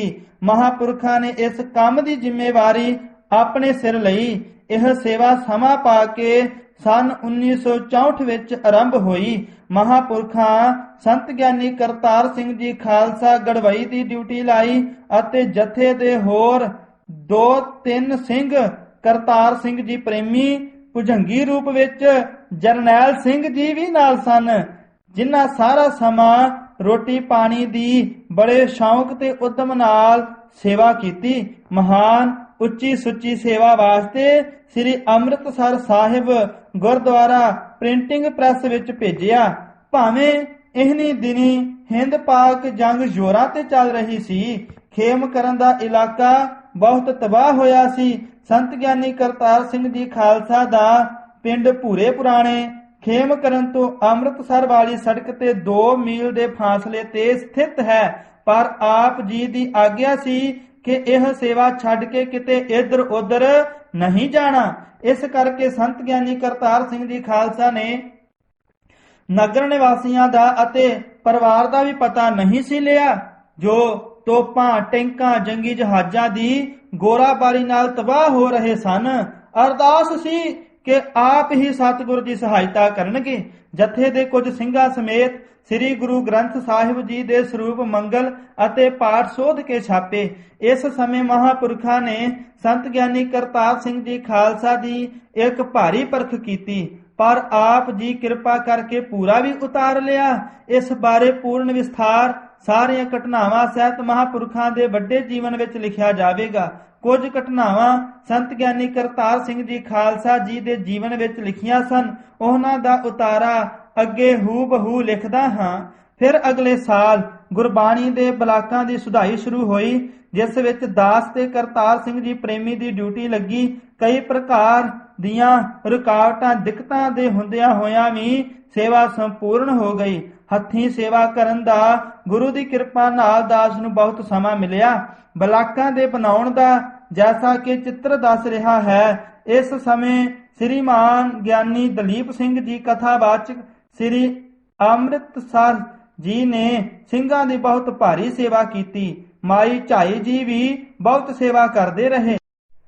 ਪਰ ਇੱਥੇ ਫਿਰ ਪਰਖ ਹੋਈ ਜਦੋਂ ਕਿ ਬਿਰਧ ਮਾਤਾ ਹਰਬੰਸ ਕੌਰ ਜੀ ਨਾਭਾ ਸਾਹਿਬ ਵਾਲੇ ਸਾਰੇ ਜਥੇ ਨੂੰ ਬੱਸਾਂ ਰਾਹੀਂ ਸਾਰੇ ਹਿੰਦੁਸਤਾਨ ਭਰ ਦੇ ਗੁਰਦੁਆਰਿਆਂ ਤਖਤ ਸਾਹਿਬਾਂ ਦੀ ਯਾਤਰਾ ਕਰਵਾਉਣ ਲੈ ਚੱਲੇ, ਤਾਂ ਖਾਲਸਾ ਜੀ ਨੇ ਕਿਹਾ ਕਿ ਗੁਰਬਾਣੀ ਦੇ ਬਲਾਕਾਂ ਦੀ ਸੇਵਾ ਹੀ ਇਸ ਵੇਲੇ ਵੱਡੀ ਯਾਤਰਾ ਹੈ। ਉਸ ਵੇਲੇ ਬਾਕੀ ਸਾਰੇ ਸਿੰਘ ਯਾਤਰਾ ਤੇ ਚਲੇ ਗਏ, ਕੇਵਲ ਇਕੱਲਾ ਦਾਸ ਹੀ ਮਗਰ ਰਹਿ ਗਿਆ ਤੇ ਗੁਰੂ ਕਿਰਪਾ ਨਾਲ ਸੇਵਾ ਵਿੱਚ ਡਟਿਆ ਰਿਹਾ। ਖਾਲਸਾ ਜੀ ਨੇ ਸੁੱਤੇ ਸਿੱਧ ਹੀ ਬਚਨ ਕੀਤਾ ਕਿ ਕਿਰਾਏ ਦੀਆਂ ਬੇਗਾਨੀਆਂ ਬੱਸਾਂ ਤੇ ਕੀ ਚੜ੍ਹਨਾ ਹੈ। ਮਹਾਰਾਜ ਨੂੰ ਪਾਇਆ ਤਾਂ ਆਪਣੀਆਂ ਗੱਡੀਆਂ ਰਾਹੀਂ ਤਖਤਾਂ ਦੀ ਯਾਤਰਾ ਕਰਿਆ ਕਰੇਗਾ, ਜੋ ਉਹਨਾਂ ਦੇ ਬਚਨ ਅਨੁਸਾਰ ਜਥੇ ਦੀਆਂ ਆਪਣੀਆਂ ਬੱਸਾਂ ਰਾਹੀਂ ਹਰ ਸਾਲ ਹੀ ਸਤਿਗੁਰੂ ਜੀ ਦੀ ਕਿਰਪਾ ਨਾਲ ਦਰਸ਼ਨ ਹੋ ਰਹੇ ਹਨ। ਬਲਾਕਾਂ ਦੀ ਸੇਵਾ ਵਿੱਚ ਰੁਕਾਵਟਾਂ ਵੀ ਬਹੁਤ ਸਨ, ਪਰ ਖਾਲਸਾ ਜੀ ਦੇ ਬਖਸ਼ਿਸ਼ ਤੇ ਬਰਕਤ ਭਰੇ ਪੱਤਰ ਜਦੋਂ ਦਾਸ ਨੂੰ ਪਹੁੰਚਦੇ ਤਾਂ ਹੌਸਲਾ ਦੂਣਾ ਤੀਣਾ ਹੋ ਜਾਂਦਾ। ਉਹ ਪੱਤਰ ਵੱਡੇ ਜੀਵਨ ਵਿੱਚ ਲਿਖੇ ਜਾਣਗੇ। ਯਾਤਰਾ ਤੋਂ ਮਗਰੋਂ ਪ੍ਰੇਮੀ ਜੀ ਫਿਰ ਦਾਸ ਕੋਲ ਆ ਗਏ ਸਨ। ਸਤਿਗੁਰੂ ਰਾਮਦਾਸ ਜੀ ਨੇ ਆਪਣੀ ਮਹਾਨ ਕਿਰਪਾ ਕਰਕੇ ਇਹ ਕਾਰਜ ਸਿਰੇ ਚੜਾਇਆ। ਇਹ ਮਹਾਨ ਮੋਰਚਾ ਫਤਿਹ ਹੋਣ ਮਗਰੋਂ ਪਿੰਡ ਦੁਸਾਂਝ ਜੋ ਮੋਗੇ ਪਾਸ ਹੈ, ਖਾਲਸਾ ਜੀ ਦੇ ਪਾਸ ਪੁੱਜੇ। ਇਹ 20 ਭਾਦਰੋਂ ਦਾ ਦਿਨ ਸੀ ਤਾਂ ਆਪ ਜੀ ਨੇ ਬਖਸ਼ਿਸ਼ ਭਰੇ ਸਿਰੋਂ ਪਾਉ ਦਾਸ ਅਤੇ ਪ੍ਰੇਮੀ ਜੀ ਨੂੰ ਬਖਸ਼ੇ। ਅਸਲ ਵਿੱਚ ਇਸ ਸੇਵਾ ਤੋਂ ਪ੍ਰਸੰਨ ਹੋ ਕੇ ਹੀ ਖਾਲਸਾ ਜੀ ਨੇ ਟਕਸਾਲ ਨੂੰ ਅੱਗੇ ਚਲਾਉਣ ਦੀ ਸੇਵਾ ਬਖਸ਼ੀ ਹੈ। ਅੱਗੇ ਭਿੰਡਰੀ 25, 26, 27 ਭਾਦਰੋਂ ਦਾ ਸਾਲਾਨਾ ਜੋੜ ਮੇਲਾ ਸੀ। ਦੂਰੋਂ ਨੇੜਿਓਂ ਬਹੁਤ ਸੰਗਤ ਜੁੜੀ। 26 ਭਾਦਰੋਂ ਦੇ ਦਿਨ ਸ਼ਾਮ ਦੇ 4 ਵਜੇ ਟੂਟੀਆਂ ਤੇ ਇਸ਼ਨਾਨ ਕਰਦਿਆਂ ਖਾਲਸਾ ਜੀ ਨੇ ਸੰਤ ਗਿਆਨੀ ਕਰਤਾਰ ਸਿੰਘ ਜੀ ਖਾਲਸਾ ਨੂੰ ਬਖਸ਼ਿਸ਼ ਭਰਿਆ ਬਚਨ ਕਿਹਾ, ਅੱਗੇ ਵਾਸਤੇ ਟਕਸਾਲ ਦੀ ਸੇਵਾ ਲਈ ਤੇਰੀ ਡਿਊਟੀ ਲਾਉਣੀ ਹੈ। ਤਾਂ ਉਹਨਾਂ ਨੇ ਹੱਥ ਜੋੜ ਕੇ ਬੇਨਤੀ ਕੀਤੀ, ਜੀ ਦਾਸ ਤਾਂ ਅਣਜਾਣ ਬੱਚਾ ਹੈ, ਕੋਈ ਸੇਵਾ ਸਿਮਰਨ ਭਜਨ ਭਗਤੀ ਤਪੱਸਿਆ ਨਹੀਂ ਕੀਤੀ। ਇਸ ਏਡੀ ਵੱਡੀ ਮਹਾਨ ਸੇਵਾ ਨੂੰ ਅਲਪਗ ਤੁੱਛ ਜੀਵ ਕਿਵੇਂ ਕਰ ਸਕਾਂਗਾ। ਤਾਂ ਮਹਾਂਪੁਰਖਾਂ ਨੇ ਬਹੁਤ ਵੀਰ ਰਸ ਵਿੱਚ ਆ ਕੇ ਬਚਨ ਕੀਤਾ, ਮਗਰੋਂ ਤਾਂ ਇਹ ਸੇਵਾ ਤੇਰੇ ਜਿੰਮੇ ਲਾ ਚੁੱਕੇ ਹਾਂ। ਜਾਂ ਤਾਂ ਇਹ ਬਚਨ ਮੰਨ ਜਾਂ ਨਰਕਾਂ ਨੂੰ ਜਾਣਾ ਪਊ, ਜਿਵੇਂ ਚਾਹੇ ਕਰ ਲੈ। ਨਾਲ ਟੂਕ ਮਾਤਰ ਇੱਕ ਮਹਾਤਮਾ ਦੀ ਸਾਖੀ ਵੀ ਸੁਣਾਈ। ਦਾਸ ਨੂੰ ਹੁਣ ਉਸ ਮਹਾਤਮਾ ਦਾ ਨਾਮ ਤਾਂ ਯਾਦ ਨਹੀਂ, ਪਰ ਸਾਖੀ ਕੁਝ ਇਸ ਤਰ੍ਹਾਂ ਸੀ। ਉਸ ਮਹਾਨ ਤਪਸਵੀ ਮਹਾਤਮਾ ਨੇ ਚੜ੍ਹਾਈ ਕਰਨ ਲੱਗਿਆਂ ਆਪਣੇ ਨਿਕਟਵਰਤੀ ਸੇਵਾਦਾਰ ਨੂੰ ਕਿਹਾ, ਅਸੀਂ ਚੜ੍ਹਾਈ ਕਰਨ ਲੱਗੇ ਹਾਂ, ਸਾਡੇ ਪਾਸ ਇਹ ਰਸਾਇਣ ਹੈ, ਬਹੁਤ ਕੀਮਤੀ ਚੀਜ਼ ਹੈ, ਤੂੰ ਲੈ ਲੈ। ਉਸ ਨੇ ਅੱਗੋਂ ਬਿਰਕਤੀ ਦੀ ਛੜ ਮਾਰੀ ਤੇ ਕਹਿਣ ਲੱਗਾ, ਜੀ ਇਹ ਮੇਰੇ ਕਿਸ ਕੰਮ ਹੈ, ਮੈਂ ਤਾਂ ਤਿਆਗੀ ਹਾਂ। ਤਾਂ ਮਹਾਤਮਾ ਕਹਿਣ ਲੱਗੇ, ਸਾਡਾ ਖਿਆਲ ਸੀ ਕਿ ਤੂੰ ਇਸ ਨੂੰ ਵਰਤ ਕੇ ਬਹੁਤਾ ਸਿਮਰਨ ਭਜਨ ਕਰੇਗਾ। ਤਾਂ ਮਹਾਤਮਾ ਕਹਿਣ ਲੱਗੇ, ਸਾਡਾ ਖਿਆਲ ਸੀ ਕਿ ਤੂੰ ਇਸ ਨੂੰ ਵਰਤ ਕੇ ਬਹੁਤਾ ਸਿਮਰਨ ਭਜਨ ਕਰੇਗਾ, ਹੋਰ ਕਿਸੇ ਨੂੰ ਦਿੱਤੀ ਤਾਂ ਵਿਕਾਰ ਭੋਗਣ ਵਿੱਚ ਖਚਿਤ ਹੋ ਜਾਏਗਾ। ਚੰਗਾ, ਤੇਰੀ ਮਰਜ਼ੀ, ਪਰ ਤੈਨੂੰ ਦਸੀਏ ਤੂੰ ਭੰਗਣ ਕੱਢੇਗਾ, ਰੂੜੀਆਂ ਤੋਂ ਸੁੱਕਾ ਗੋਹਾ ਚੁਗ ਕੇ ਗੁਜ਼ਾਰਾ ਕਰਿਆ ਕਰੇਗਾ। ਖਾਲਸਾ ਜੀ ਨੇ ਕਿਹਾ, ਅਸੀਂ ਉਸ ਨੂੰ ਇਹ ਸਾਰੀਆਂ ਕੁਰੀਤੀਆਂ ਕਰਦਿਆਂ ਅੱਖੀਂ ਦੇਖਿਆ। ਇਹ ਸੁਣ ਕੇ ਸੰਤ ਗਿਆਨੀ ਕਰਤਾਰ ਸਿੰਘ ਜੀ ਖਾਲਸਾ ਬਹੁਤ ਭੈ ਭੀਤ ਹੋਏ। ਬਹੁਤ ਨਿਮਰਤਾ ਨਾਲ ਗਲ ਵਿੱਚ ਪੱਲਾ ਪਾ ਕੇ ਮੋੜ ਮੋੜ ਬੇਨਤੀ ਕੀਤੀ, ਕਿਰਪਾ ਕਰਕੇ ਇਹ ਟਕਸਾਲ ਦੀ ਸੇਵਾ ਹੀ ਬਖਸ਼ੋ, ਨਰਕਾਂ ਵਿੱਚ ਨਾ ਘੱਲੋ ਜੀ। ਖਾਲਸਾ ਜੀ ਨੇ ਕਿਹਾ, ਅੱਗੇ ਵਾਸਤੇ ਜਦੋਂ ਕਦੇ ਅਸੀਂ ਇਹ ਬਚਨ ਕਰੀਏ ਤਾਂ ਨਾ ਕਰੀ। ਉਹਨਾਂ ਨੇ ਸੀਸ ਨਿਵਾ ਕੇ 7 ਬਚਨ ਕਿਹਾ ਤੇ ਖਿਮਾ ਮੰਗੀ। ਅੱਸੂ ਦੇ ਮਹੀਨੇ ਜਦ ਸੁਲਤਾਨਪੁਰ ਸਾਹਿਬ ਵਿੱਚ ਸ੍ਰੀਮਾਨ ਸੇਵਾ ਦੇ ਪੁੰਜ ਕਰਤਾਰ ਸਿੰਘ ਜੀ ਠੱਟੇ ਟਿੱਬੇ ਵਾਲਿਆਂ ਦੇ ਉਦਮ ਨਾਲ ਕਥਾ ਕੀਰਤਨ ਦਾ ਪ੍ਰਵਾਹ ਚੱਲ ਰਿਹਾ ਸੀ, ਤਾਂ ਇੱਕ ਦਿਨ ਗੁਰਦੁਆਰਾ ਹਟ ਸਾਹਿਬ ਵਿਖੇ ਸਵੇਰ ਦੀ ਕਥਾ ਤੋਂ ਮਗਰੋਂ ਸੰਤ ਗਿਆਨੀ ਕਰਤਾਰ ਸਿੰਘ ਜੀ ਖਾਲਸਾ ਹਰ ਰੋਜ਼ ਦੇ ਨਿਤਨੇਮ ਦੀ ਤਰ੍ਹਾਂ 5 ਪੱਤਰੇ ਸ੍ਰੀ ਗੁਰੂ ਗ੍ਰੰਥ ਸਾਹਿਬ ਜੀ ਦਾ ਪਾਠ ਸੁਣਾ ਰਹੇ ਸਨ।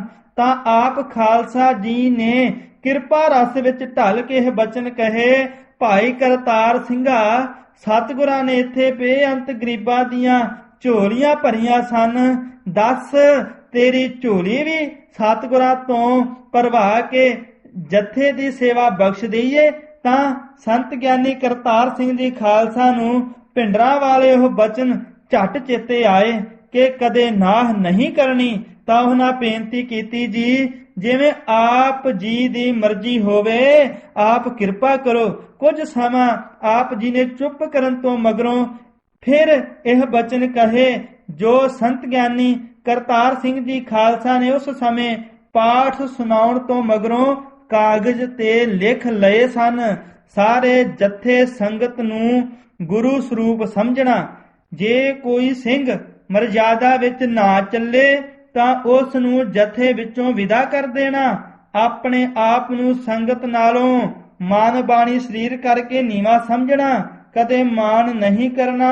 ਕਲਯੁਗ ਦਾ ਭਿਆਨਕ ਸਮਾਂ ਹੈ, ਵਿਦਿਆਰਥੀਆਂ ਦਾ ਬਹੁਤਾ ਅਧਿਕਾਰ ਨਹੀਂ ਵੇਖਣਾ। ਜੋ ਵੀ ਪਾਸ ਆਵੇ ਬ੍ਰਹਮ ਵਿਦਿਆ ਪੜ੍ਹਾਈ ਜਾਣੀ।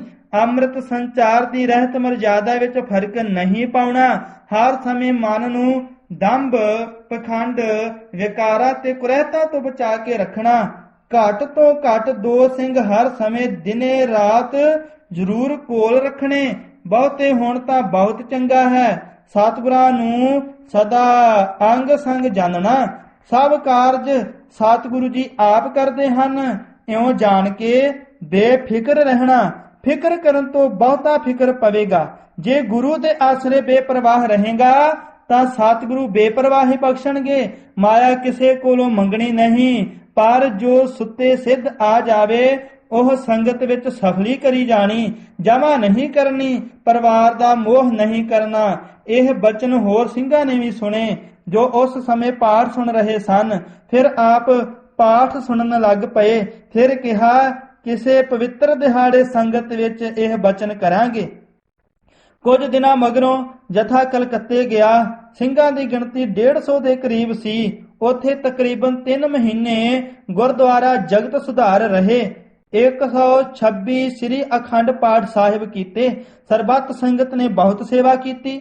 ਸਰਦਾਰ ਹਰਬੰਸ ਸਿੰਘ, ਉਹਨਾਂ ਦੀ ਸੁਪਤਨੀ ਬੀਬੀ ਨਿਰਮਲ ਕੌਰ, ਸਰਦਾਰ ਸੰਪੂਰਨ ਸਿੰਘ, ਸਰਦਾਰ ਲਾਭ ਸਿੰਘ ਖੱਟੜਾ, ਸਰਦਾਰ ਦਿਲਜਾਨ ਸਿੰਘ, ਸਰਦਾਰ ਗੁਰਨਾਮ ਸਿੰਘ ਲਾਪਰਾ, ਸਰਦਾਰ ਮੇਹਰ ਸਿੰਘ ਗਰੀਬ, ਸਰਦਾਰ ਸੁਜਾਨ ਸਿੰਘ, ਭਾਈ ਸਾਹਿਬ ਭਾਈ ਕਰਮ ਸਿੰਘ ਜੀ ਸਾਬਕਾ ਗੜਵਈ, ਭਾਈ ਕਰਮ ਸਿੰਘ, ਭਾਈ ਹਰਨੇਕ ਸਿੰਘ, ਭਾਈ ਹਰਜੀਤ ਸਿੰਘ ਅਤੇ ਭਾਈ ਇਕਬਾਲ ਸਿੰਘ ਆਦਿਕ ਬਹੁਤ ਪ੍ਰੇਮੀ ਜਨਾਂ ਨੇ ਸੇਵਾ ਕੀਤੀ। ਪਰ ਕੁਝ ਸਿੰਘ ਜਿਨ੍ਹਾਂ ਨੇ ਹੱਟ ਸਾਹਿਬ ਸੰਤ ਗਿਆਨੀ ਕਰਤਾਰ ਸਿੰਘ ਜੀ ਖਾਲਸਾ ਨੂੰ ਮਹਾਂਪੁਰਖਾਂ ਵੱਲੋਂ ਬਖਸ਼ਿਸ਼ ਕਰਨ ਦੇ ਬਚਨ ਸੁਣੇ ਸਨ, ਉਹ ਹੁਣ ਸੰਤ ਗਿਆਨੀ ਕਰਤਾਰ ਸਿੰਘ ਜੀ ਖਾਲਸਾ ਨਾਲ ਈਰਖਾ ਕਰਨ ਲੱਗ ਪਏ ਕਿ ਇਸ ਨੂੰ ਇਹ ਦਾਤ ਕਿਉਂ ਮਿਲਣ ਲੱਗੀ ਹੈ। ਉਹਨਾਂ ਵਿੱਚੋਂ 14 ਕੁ ਜਿਹੜੇ ਵੀਰ ਰਸੀ ਸੁਭਾਅ ਵਾਲੇ ਸਨ, ਰੋਸ ਦੇ ਤੌਰ ਤੇ ਜੱਥੇ ਵਿੱਚੋਂ ਨਿਕਲ ਗਏ, ਪਰ ਮਹਾਂਪੁਰਖਾਂ ਨੇ ਕੋਈ ਪਰਵਾਹ ਨਾ ਕੀਤੀ। ਇੱਕ ਓੰਕਾਰ ਸਤਿਗੁਰ ਪ੍ਰਸਾਦ। ਤੀਜਾ ਕਾਂਡ ਤਖਤ ਸ੍ਰੀ ਪਟਨਾ ਸਾਹਿਬ ਵਿਖੇ ਬਖਸ਼ਿਸ਼ ਕਰਨੀ। ਕਲਕੱਤੇ ਤੋਂ ਮਗਰੋਂ ਸ੍ਰੀ ਪਟਨਾ ਸਾਹਿਬ ਵਿਖੇ ਸ੍ਰੀ ਗੁਰੂ ਗੋਬਿੰਦ ਸਿੰਘ ਜੀ ਦੇ 300 ਸਾਲਾ ਅਵਤਾਰ ਗੁਰਪੁਰਬ ਮਨਾਉਣ ਲਈ ਸ੍ਰੀਮਾਨ ਸੰਤ ਕਰਤਾਰ ਸਿੰਘ ਜੀ ਠੱਟੇ ਟਿੱਬੇ ਵਾਲਿਆਂ ਦੇ ਉਦਮ ਨਾਲ ਪਹੁੰਚੇ। ਬੜੀ ਚੜ੍ਹਦੀ ਕਲਾ ਵਿੱਚ ਗੁਰਪੁਰਬ ਮਨਾਇਆ। ਫਿਰ ਸ਼ੁਕਰਾਨੇ ਵਜੋਂ ਸਭ ਸੰਗਤਾਂ ਨੇ ਸ੍ਰੀ ਅਖੰਡ ਪਾਠ ਕਰਕੇ ਸਭ ਸੇਵਾਦਾਰਾਂ ਨੂੰ ਸਿਰੋਂ ਪਾਓ ਦਿੱਤੇ। ਪਹਿਲਾ ਸਿਰੋਂ ਪਾਓ ਤਖਤ ਸਾਹਿਬ ਦੇ ਹੈੱਡ ਗ੍ਰੰਥੀ ਭਾਈ ਮਾਨ ਸਿੰਘ ਜੀ ਨੂੰ ਤੇ ਦੂਸਰਾ ਸੱਚਖੰਡ ਵਾਸੀ ਖਾਲਸਾ ਜੀ ਨੂੰ ਮਿਲਿਆ। ਸ੍ਰੀ ਗੁਰੂ ਗੋਬਿੰਦ ਸਿੰਘ ਜੀ ਤੇ ਸ੍ਰੀ ਗੁਰੂ ਗ੍ਰੰਥ ਸਾਹਿਬ ਜੀ ਦੇ ਚਰਣੀ ਲਾ ਕੇ ਅੱਗੇ ਤੋਂ ਟਕਸਾਲ ਦੀ ਸਾਰੀ ਸੇਵਾ ਸੰਤ ਗਿਆਨੀ ਕਰਤਾਰ ਸਿੰਘ ਜੀ ਖਾਲਸਾ ਨੂੰ ਸੌਂਪ ਦਿੱਤੀ। ਜਦੋਂ ਸੰਤ ਗਿਆਨੀ ਕਰਤਾਰ ਸਿੰਘ ਜੀ ਖਾਲਸਾ ਨੂੰ ਬਖਸ਼ਿਸ਼ ਕਰਨ ਲੱਗੇ ਤਾਂ ਮਹਾਂਪੁਰਖਾਂ ਨੇ ਕਿਹਾ, ਇਹ ਸਿਰੋਂ ਪਾਓ ਚੁੱਕ ਕੇ ਗਲ ਵਿੱਚ ਪਾ ਲੈ। ਤਾਂ ਸੰਤ ਗਿਆਨੀ ਕਰਤਾਰ ਸਿੰਘ ਜੀ ਖਾਲਸਾ ਨੇ ਕਿਹਾ, ਜੀ ਆਪ ਹੀ ਆਪਣੇ ਪਵਿੱਤਰ ਹੱਥਾਂ ਨਾਲ ਦਾਸ ਦੇ ਸਿਰ ਤੇ ਰੱਖੋ ਜੀ। ਆਪ ਜਦੋਂ ਸਿਰੋਂ ਪਾਓ ਪਹਿਨਾਉਣ ਲੱਗੇ ਤਾਂ ਸੰਤ ਗਿਆਨੀ ਕਰਤਾਰ ਸਿੰਘ ਜੀ ਖਾਲਸਾ ਨੇ ਬੇਨਤੀ ਕੀਤੀ, ਜੀ ਇਹ ਸਿਰੋਂ ਪਾਓ ਬਖਸ਼ਣ ਲੱਗੇ ਹੋ, ਕਿਰਪਾ ਕਰਕੇ ਸੇਵਾ ਕਰਨ ਦਾ ਬਲ ਵੀ ਨਾਲ ਹੀ ਬਖਸ਼ੋ। ਸੇਵਾ ਬੜੀ ਵੱਡੀ ਹੈ, ਮੈਂ ਅਲਪੱਗ ਹਾਂ। ਤਾਂ ਆਪ ਜੀ ਨੇ ਸਿਰੋਂ ਪਾਓ ਸੰਤ ਗਿਆਨੀ ਕਰਤਾਰ ਸਿੰਘ ਜੀ ਖਾਲਸਾ ਦੇ ਸਿਰ ਤੇ ਰੱਖ ਕੇ ਕਿਹਾ, ਜਿਹੜਾ ਕੰਮ ਸਾਥੋਂ ਨਾ ਹੋ ਸਕੇ ਉਹ ਅਸੀਂ ਸਤਿਗੁਰਾਂ ਦੇ ਜਿੰਮੇ ਪਾ ਦਿੰਦੇ ਹਾਂ। ਇਸ ਵਾਸਤੇ ਇਹ ਵੀ ਕਾਰਜ ਸਤਿਗੁਰਾਂ ਦਾ ਆਪਣਾ ਹੈ। ਤੈਨੂੰ ਸ੍ਰੀ ਗੁਰੂ ਗੋਬਿੰਦ ਸਿੰਘ ਜੀ ਦੇ ਲੜ ਲਾਉਂਦੇ ਹਾਂ, ਉਹ ਆਪਣੀ ਲਾਜ ਆਪ ਰੱਖਣਗੇ, ਸਦਾ ਚੜ੍ਹਦੀ ਕਲਾ ਰਹੇਗੀ। ਇਉਂ ਕਹਿ ਕੇ ਬਹੁਤ ਹੀ ਇਕਾਗਰਤਾ ਤੇ ਪ੍ਰੇਮ ਵਿੱਚ ਆ ਕੇ ਸੰਤ ਗਿਆਨੀ ਕਰਤਾਰ ਸਿੰਘ ਜੀ ਖਾਲਸਾ ਨੂੰ ਟਕਸਾਲ ਦੀ ਸੇਵਾ ਸੌਂਪਣ ਦੀ ਆਪ ਨੇ ਲੰਮੀ ਅਰਦਾਸ ਕੀਤੀ। ਇਹੋ ਜਿਹੀ ਲੰਮੀ ਅਰਦਾਸ ਅੱਗੇ ਕਦੀ ਵੀ ਨਹੀਂ ਸੀ ਕੀਤੀ। ਅੱਗੇ ਸੰਤ ਗਿਆਨੀ ਕਰਤਾਰ ਸਿੰਘ ਜੀ ਖਾਲਸਾ ਉਹਨਾਂ ਦੀ ਬਾਹ ਪਕੜ ਕੇ ਸਤਿਗੁਰੂ ਜੀ ਦੀਆਂ ਪਰਿਕਰਮਾ ਕਰਵਾਉਂਦੇ ਹੁੰਦੇ ਸਨ।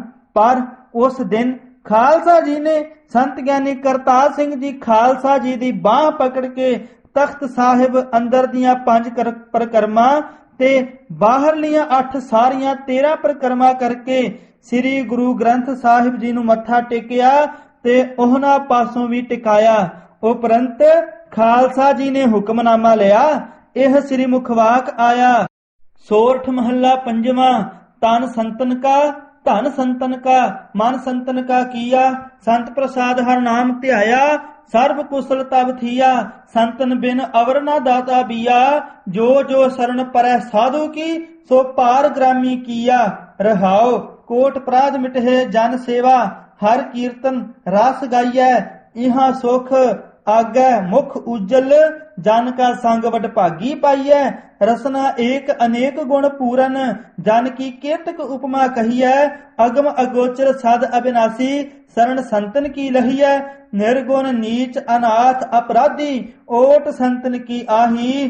ਬੂਡਤ ਮੋਹ ਗ੍ਰਹਿ ਅੰਧਕੂਪ ਮਹਿ, ਨਾਨਕ ਲੇਹੋ ਨਿਬਾਹੀ। ਫਿਰ ਸੰਤ ਕਰਤਾਰ ਸਿੰਘ ਜੀ ਠੱਟੇ ਟਿੱਬੇ ਵਾਲਿਆਂ ਵੱਲੋਂ ਉੱਪਰ ਰੱਖੇ ਸੰਪਟ ਅਖੰਡ ਪਾਠ ਤੇ ਅਖੰਡ ਪਾਠਾਂ ਪਾਸ ਮੱਥਾ ਟੇਕਣ ਗਏ। ਉਸ ਸਮੇਂ ਪੰਕਤੀ ਸੀ, ਭਾਗ ਠੜੇ ਹਰ ਸੰਤ ਤੁਮਾਰੇ, ਜਿਨ ਘਰ ਧਨ ਹਰ ਨਾਮਾ। ਫਿਰ ਆਪਣੇ ਆਸਣ ਤੇ ਜੋ ਕਿ ਲੰਗਰ ਸਾਹਿਬ ਦੇ ਉੱਪਰਲੇ ਕਮਰਿਆਂ ਵਿੱਚੋਂ ਇੱਕ ਵਿੱਚ ਸੀ, ਉੱਥੇ ਪੁੱਜੇ। ਲੰਗਰ ਦੀ ਪੰਗਤ ਲੱਗ ਰਹੀ ਸੀ ਤਾਂ ਖਾਲਸਾ ਜੀ ਨੇ ਉੱਚੀ ਜੈਕਾਰਾ ਗਜਾ ਕੇ ਸਿੰਘ ਭੇਜ ਕੇ ਸਭ ਸੰਗਤ ਨੂੰ ਸੁਣਾ ਦਿੱਤਾ ਕਿ ਅੱਗੇ ਵਾਸਤੇ ਸੇਵਾ ਵਾਹਿਗੁਰੂ ਜੀ ਦੀ ਪ੍ਰੇਰਣਾ ਨਾਲ ਕਰਤਾਰ ਸਿੰਘ ਨੂੰ ਸੌਂਪ ਦਿੱਤੀ ਹੈ। ਇਹ ਸੁਣ ਕੇ ਸਭ ਅਚਰਜ ਹੋਏ। ਲੰਗਰ ਛਕ ਕੇ ਨਿਸ਼ਚਾ ਕਰਕੇ ਫਿਰ ਸਾਰੇ ਹੀ ਵਾਰੋ ਵਾਰੀ ਸਿਰੋਂ ਪਾਉ ਤੇ ਸਿਹਰੇ ਲਿਆਉਣ ਲੱਗੇ। ਸ੍ਰੀਮਾਨ ਸਤਿਕਾਰਯੋਗ ਸੱਚਖੰਡ ਵਾਸੀ ਬਾਬਾ ਸੋਹਣ ਸਿੰਘ ਜੀ ਵਿਧੀ ਚੰਦੀਏ ਤਖਤ ਸਾਹਿਬ ਦੀ ਯਾਤਰਾ ਕਰਨ ਅਤੇ ਮੱਥਾ ਟੇਕਣ ਆਏ, ਜਿਨ੍ਹਾਂ ਦਾ ਉਤਾਰਾ ਬਾਹਰ ਗੁਰੂ ਕੇ ਬਾਗ ਵਿੱਚ ਸੀ। ਸਮੇਤ ਦਲ ਦੇ ਗੁਰਪੁਰਬ ਮਨਾਉਣ ਆਏ ਹੋਏ ਸਨ। ਉਹਨਾਂ ਨੂੰ ਪਤਾ ਲੱਗਾ ਤਾਂ ਝਟ ਦਸਤਾਰ ਸਿਰੋਂ ਪਾਉ ਲੈ ਕੇ ਫਤਿਹ ਗਜਾਈ। ਖਾਲਸਾ ਜੀ ਦੇ ਨਾਲ ਇਹਨਾਂ ਦਾ ਬਹੁਤ ਹੀ ਦਿਲੀਪ ਮਿਲਾਪ ਸੀ। ਖਾਲਸਾ ਜੀ ਨੇ ਫਤਿਹ ਦਾ ਉੱਤਰ ਦੇ ਕੇ ਕਿਹਾ, ਬਾਬਾ ਜੀ ਤੁਸੀਂ ਇਸ ਕਰਤਾਰ ਸਿੰਘ ਦੇ ਸਿਰ ਤੇ ਇਹ ਦਸਤਾਰਾ ਸਜਾਓ। ਛੇਵੇਂ ਪਾਤਸ਼ਾਹ ਜੀ ਦੀ ਆਪ ਜੀ ਉੱਪਰ ਬ੍ਰਹਮ ਗਿਆਨੀ ਮਹਾਨ ਯੋਧੇ ਭਾਈ ਬਿਧੀ ਚੰਦ ਜੀ ਦੁਆਰਾ ਬੜੀ ਭਾਰੀ ਬਖਸ਼ਿਸ਼ ਹੈ। ਤਾਂ ਉਹਨਾਂ ਨੇ ਚਿੱਟੀ ਦਸਤਾਰ ਆਪਣੇ ਹੱਥੀਂ ਸੰਤ ਗਿਆਨੀ ਕਰਤਾਰ ਸਿੰਘ ਜੀ ਖਾਲਸਾ ਦੇ ਸੀਸ ਤੇ ਸਜਾਈ। ਉਪਰੰਤ ਸ੍ਰੀਮਾਨ ਭਗਤ ਉਜਾਗਰ ਸਿੰਘ ਨੇ 10 ਰੁਪਏ ਤੇ ਸਿਰੋਂ ਪਾਉ ਦਿੱਤਾ। ਖਾਲਸਾ ਜੀ ਨੇ ਕਿਹਾ, ਭਗਤ ਜੀ ਤੁਸੀਂ ਇਸ ਕਰਤਾਰ ਸਿੰਘ ਨੂੰ ਸਾਡੇ ਕੋਲ ਲੈ ਕੇ ਆਏ ਸੀ, ਅਸੀਂ ਇਸ ਨੂੰ ਅੱਗੇ ਸੇਵਾ ਦਿੱਤੀ ਹੈ। ਭਗਤ ਜੀ ਨੇ ਧੰਨਵਾਦ ਕੀਤਾ। ਉਪਰੰਤ ਜਥੇ ਦੇ ਸਾਰੇ ਸਿੰਘ ਵੀ ਵਾਰੋ ਵਾਰੀ ਸਿਹਰੇ ਲੈ ਕੇ ਆਏ, ਜਿਵੇਂ ਕਿ ਸੰਤ ਬਾਬਾ ਠਾਕੁਰ ਸਿੰਘ ਜੀ ਗੜਵਈ, ਬਾਬਾ ਲਾਹੌਰਾ ਸਿੰਘ ਜੀ, ਜਿਨ੍ਹਾਂ ਨੇ ਜਥੇ ਵਿੱਚ ਰਹਿ ਕੇ ਸੈਂਕੜੇ ਸਿੰਘ ਪੜ੍ਹਾ ਕੇ ਸ਼ੁੱਧ ਪਾਠੀ ਬਣਾਏ ਹਨ। ਤੜਕੇ ਹਰ ਰੋਜ਼ 2 ਵਜੇ ਉੱਠਣ ਦੇ ਨਿਯਮੀ ਹਨ। ਸਾਰੀ 5 ਗ੍ਰੰਥੀ ਜ਼ੁਬਾਨੀ ਕੰਠ ਹੈ, ਹਰ ਰੋਜ਼ ਸਾਰਾ ਪਾਠ ਕਰਦੇ ਹਨ। ਫਿਰ ਸ੍ਰੀਮਾਨ ਸਤਿਕਾਰਯੋਗ ਗਿਆਨੀ ਮੋਹਨ ਸਿੰਘ ਜੀ ਨੇ ਆ ਕੇ ਖਾਲਸਾ ਜੀ ਨੂੰ ਪੁੱਛਿਆ, ਤੁਸੀਂ ਕਰਤਾਰ ਸਿੰਘ ਤੇ ਬਖਸ਼ਿਸ਼ ਕਰ ਦਿੱਤੀ ਹੈ? ਤਾਂ ਉਹਨਾਂ ਦੱਸਿਆ, ਹਾਂ, ਅੱਗਿਓਂ ਵਾਸਤੇ ਸਾਥੋਂ ਮਗਰੋਂ ਇਹ ਸੇਵਾ ਨਿਭਾਵੇਗਾ। ਤਾਂ ਗਿਆਨੀ ਜੀ ਨੇ ਸੰਤ ਗਿਆਨੀ ਕਰਤਾਰ ਸਿੰਘ ਜੀ ਖਾਲਸਾ ਨੂੰ ਕਿਹਾ, ਵਧਾਈ ਹੋਵੇ, ਚੰਗਾ ਹੋ ਗਿਆ, ਘਰ ਦੀ ਘਰ ਵਿੱਚ ਹੀ ਰਹਿ ਗਈ। ਭਾਈ ਗੁਰਮੁਖ ਸਿੰਘ ਜੀ ਉੜੀਸਾ ਨੇ ਖਾਲਸਾ ਜੀ ਤੋਂ 2 ਰੁਪਏ ਲੈ ਕੇ 2 ਸਿਹਰੇ ਲਏ ਅਤੇ ਇੱਕ ਖਾਲਸਾ ਜੀ ਨੂੰ ਤੇ ਇੱਕ ਸੰਤ ਗਿਆਨੀ ਕਰਤਾਰ ਸਿੰਘ ਜੀ ਨੂੰ ਪਾਇਆ। ਕੇਵਲ ਰੁੱਸ ਕੇ ਗਏ 14 ਸਿੰਘਾਂ ਤੋਂ ਬਿਨਾ ਬਾਕੀ ਸਭ ਜਥੇ ਦੇ ਸਿੰਘ ਰਾਗੀ ਜਥੇ ਸਮੇਤ ਸਭ ਨੇ ਸਤਿਕਾਰ ਕੀਤਾ। ਹੋਰ ਮਹਾਤਮਾ ਜੋ ਗੁਰਪੁਰਬ ਮਨਾਉਣ ਲਈ ਪਟਨਾ ਸਾਹਿਬ ਪਹੁੰਚੇ ਹੋਏ ਸਨ, ਪਤਾ ਲੱਗਣ ਤੇ ਸਾਰੇ ਆਏ ਤੇ ਸੰਤ ਗਿਆਨੀ ਕਰਤਾਰ ਸਿੰਘ ਜੀ ਨੂੰ ਸਿਰੋਂ ਪਾਉ ਬਖਸ਼ੇ। ਉਪਰੰਤ ਸਾਰੇ ਜਥੇ ਨੂੰ ਖਾਲਸਾ ਜੀ ਨੇ ਭੇਜਿਆ, ਹੁਣ ਤੁਸੀਂ ਸਾਰੇ ਤਖਤ ਸਾਹਿਬ ਜਾ ਕੇ ਦੇਗ ਕਰਾ ਕੇ ਅਰਦਾਸ ਕਰੋ ਕਿ ਇਸ ਦੀ ਚੜ੍ਹਦੀ ਕਲਾ ਰਹੇ। ਉਹਨਾਂ ਨੇ ਸਿੰਘਾਂ ਨੂੰ ਮਾਇਆ ਆਪਣੇ ਕੋਲੋਂ ਦਿੱਤੀ। ਸਾਰਾ ਜਥਾ ਸੰਤ ਗਿਆਨੀ ਕਰਤਾਰ ਸਿੰਘ ਜੀ ਖਾਲਸਾ ਨੂੰ ਨਾਲ ਲੈ ਕੇ ਤਖਤ ਸਾਹਿਬ ਪਹੁੰਚਿਆ। ਰਾਗੀ ਬਚਿੱਤਰ ਸਿੰਘ ਜੀ ਨੇ ਅਰਦਾਸ ਕੀਤੀ। ਭਾਈ ਬੂੜ ਸਿੰਘ ਨੇ ਹੁਕਮਨਾਮਾ ਲਿਆ, ਹਾ ਪ੍ਰਭ ਰਾਖ ਲੈ ਹੋ, ਹਮ ਤੇ ਕਿਛੂ ਨਾ ਹੋਏ ਮੇਰੇ ਸੁਆਮੀ, ਕਰ ਕਿਰਪਾ ਆਪਣਾ ਨਾਮ ਦੇਹੋ। ਫਿਰ ਸਾਰੇ ਜਥੇ ਨੇ ਸਿਹਰਾ ਬਖਸ਼ਿਆ। ਪਰਕਰਮਾ ਕਰਨ ਲੱਗਿਆਂ ਸੰਤ ਕਰਤਾਰ ਸਿੰਘ ਜੀ ਖਾਲਸਾ ਨੇ ਭਗਤ ਉਜਾਗਰ ਸਿੰਘ ਜੀ ਨੂੰ ਅੱਗੇ ਲਾ ਕੇ ਉਹਨਾਂ ਦੇ ਗਲ ਵਿੱਚ ਸਿਹਰਾ ਪਾਇਆ ਅਤੇ ਨਾਲ ਹੀ ਬੇਨਤੀ ਕੀਤੀ, ਤੁਸੀਂ ਦਾਸ ਨੂੰ ਜਥੇ ਵਿੱਚ ਲਿਆਏ ਤੇ ਇਹ ਬਖਸ਼ਿਸ਼ ਹੋਈ, ਇਸ ਵਾਸਤੇ ਇਹ ਸਿਹਰਾ ਤੁਹਾਨੂੰ ਬਹੁਤਾ ਸ਼ੋਭਨੀਕ ਹੈ। ਤਾਂ ਉਹਨਾਂ ਨੇ ਖੁਸ਼ੀ ਵਿੱਚ ਆ ਕੇ ਕਿਹਾ, ਅਸੀਂ ਕੁਝ ਸਮੇਂ ਤੋਂ ਮਗਰੋਂ ਜਥੇ ਵਿੱਚ ਤੇਰੇ ਨਾਲ ਹੀ ਰਿਹਾ ਕਰਾਂਗੀ। ਸੰਗਤ ਤੇ ਜਥੇ ਨੇ ਬੇਨਤੀ ਕੀਤੀ, ਜੀ ਜੋ ਬਖਸ਼ਿਸ਼ ਆਪ ਜੀ ਨੇ ਕੀਤੀ ਹੈ ਇਹ ਸਾਰੇ ਬਚਨ ਭਰੇ ਦੀਵਾਨ ਵਿੱਚ ਕਹਿ ਕੇ ਟੇਪ ਕਰਾ ਦਿਓ, ਤਾਂ ਕਿ ਕੱਲ ਨੂੰ ਕਦੇ ਕੋਈ ਫਰਕ ਪਾਉਣ ਦਾ ਯਤਨ ਨਾ ਕਰੇ।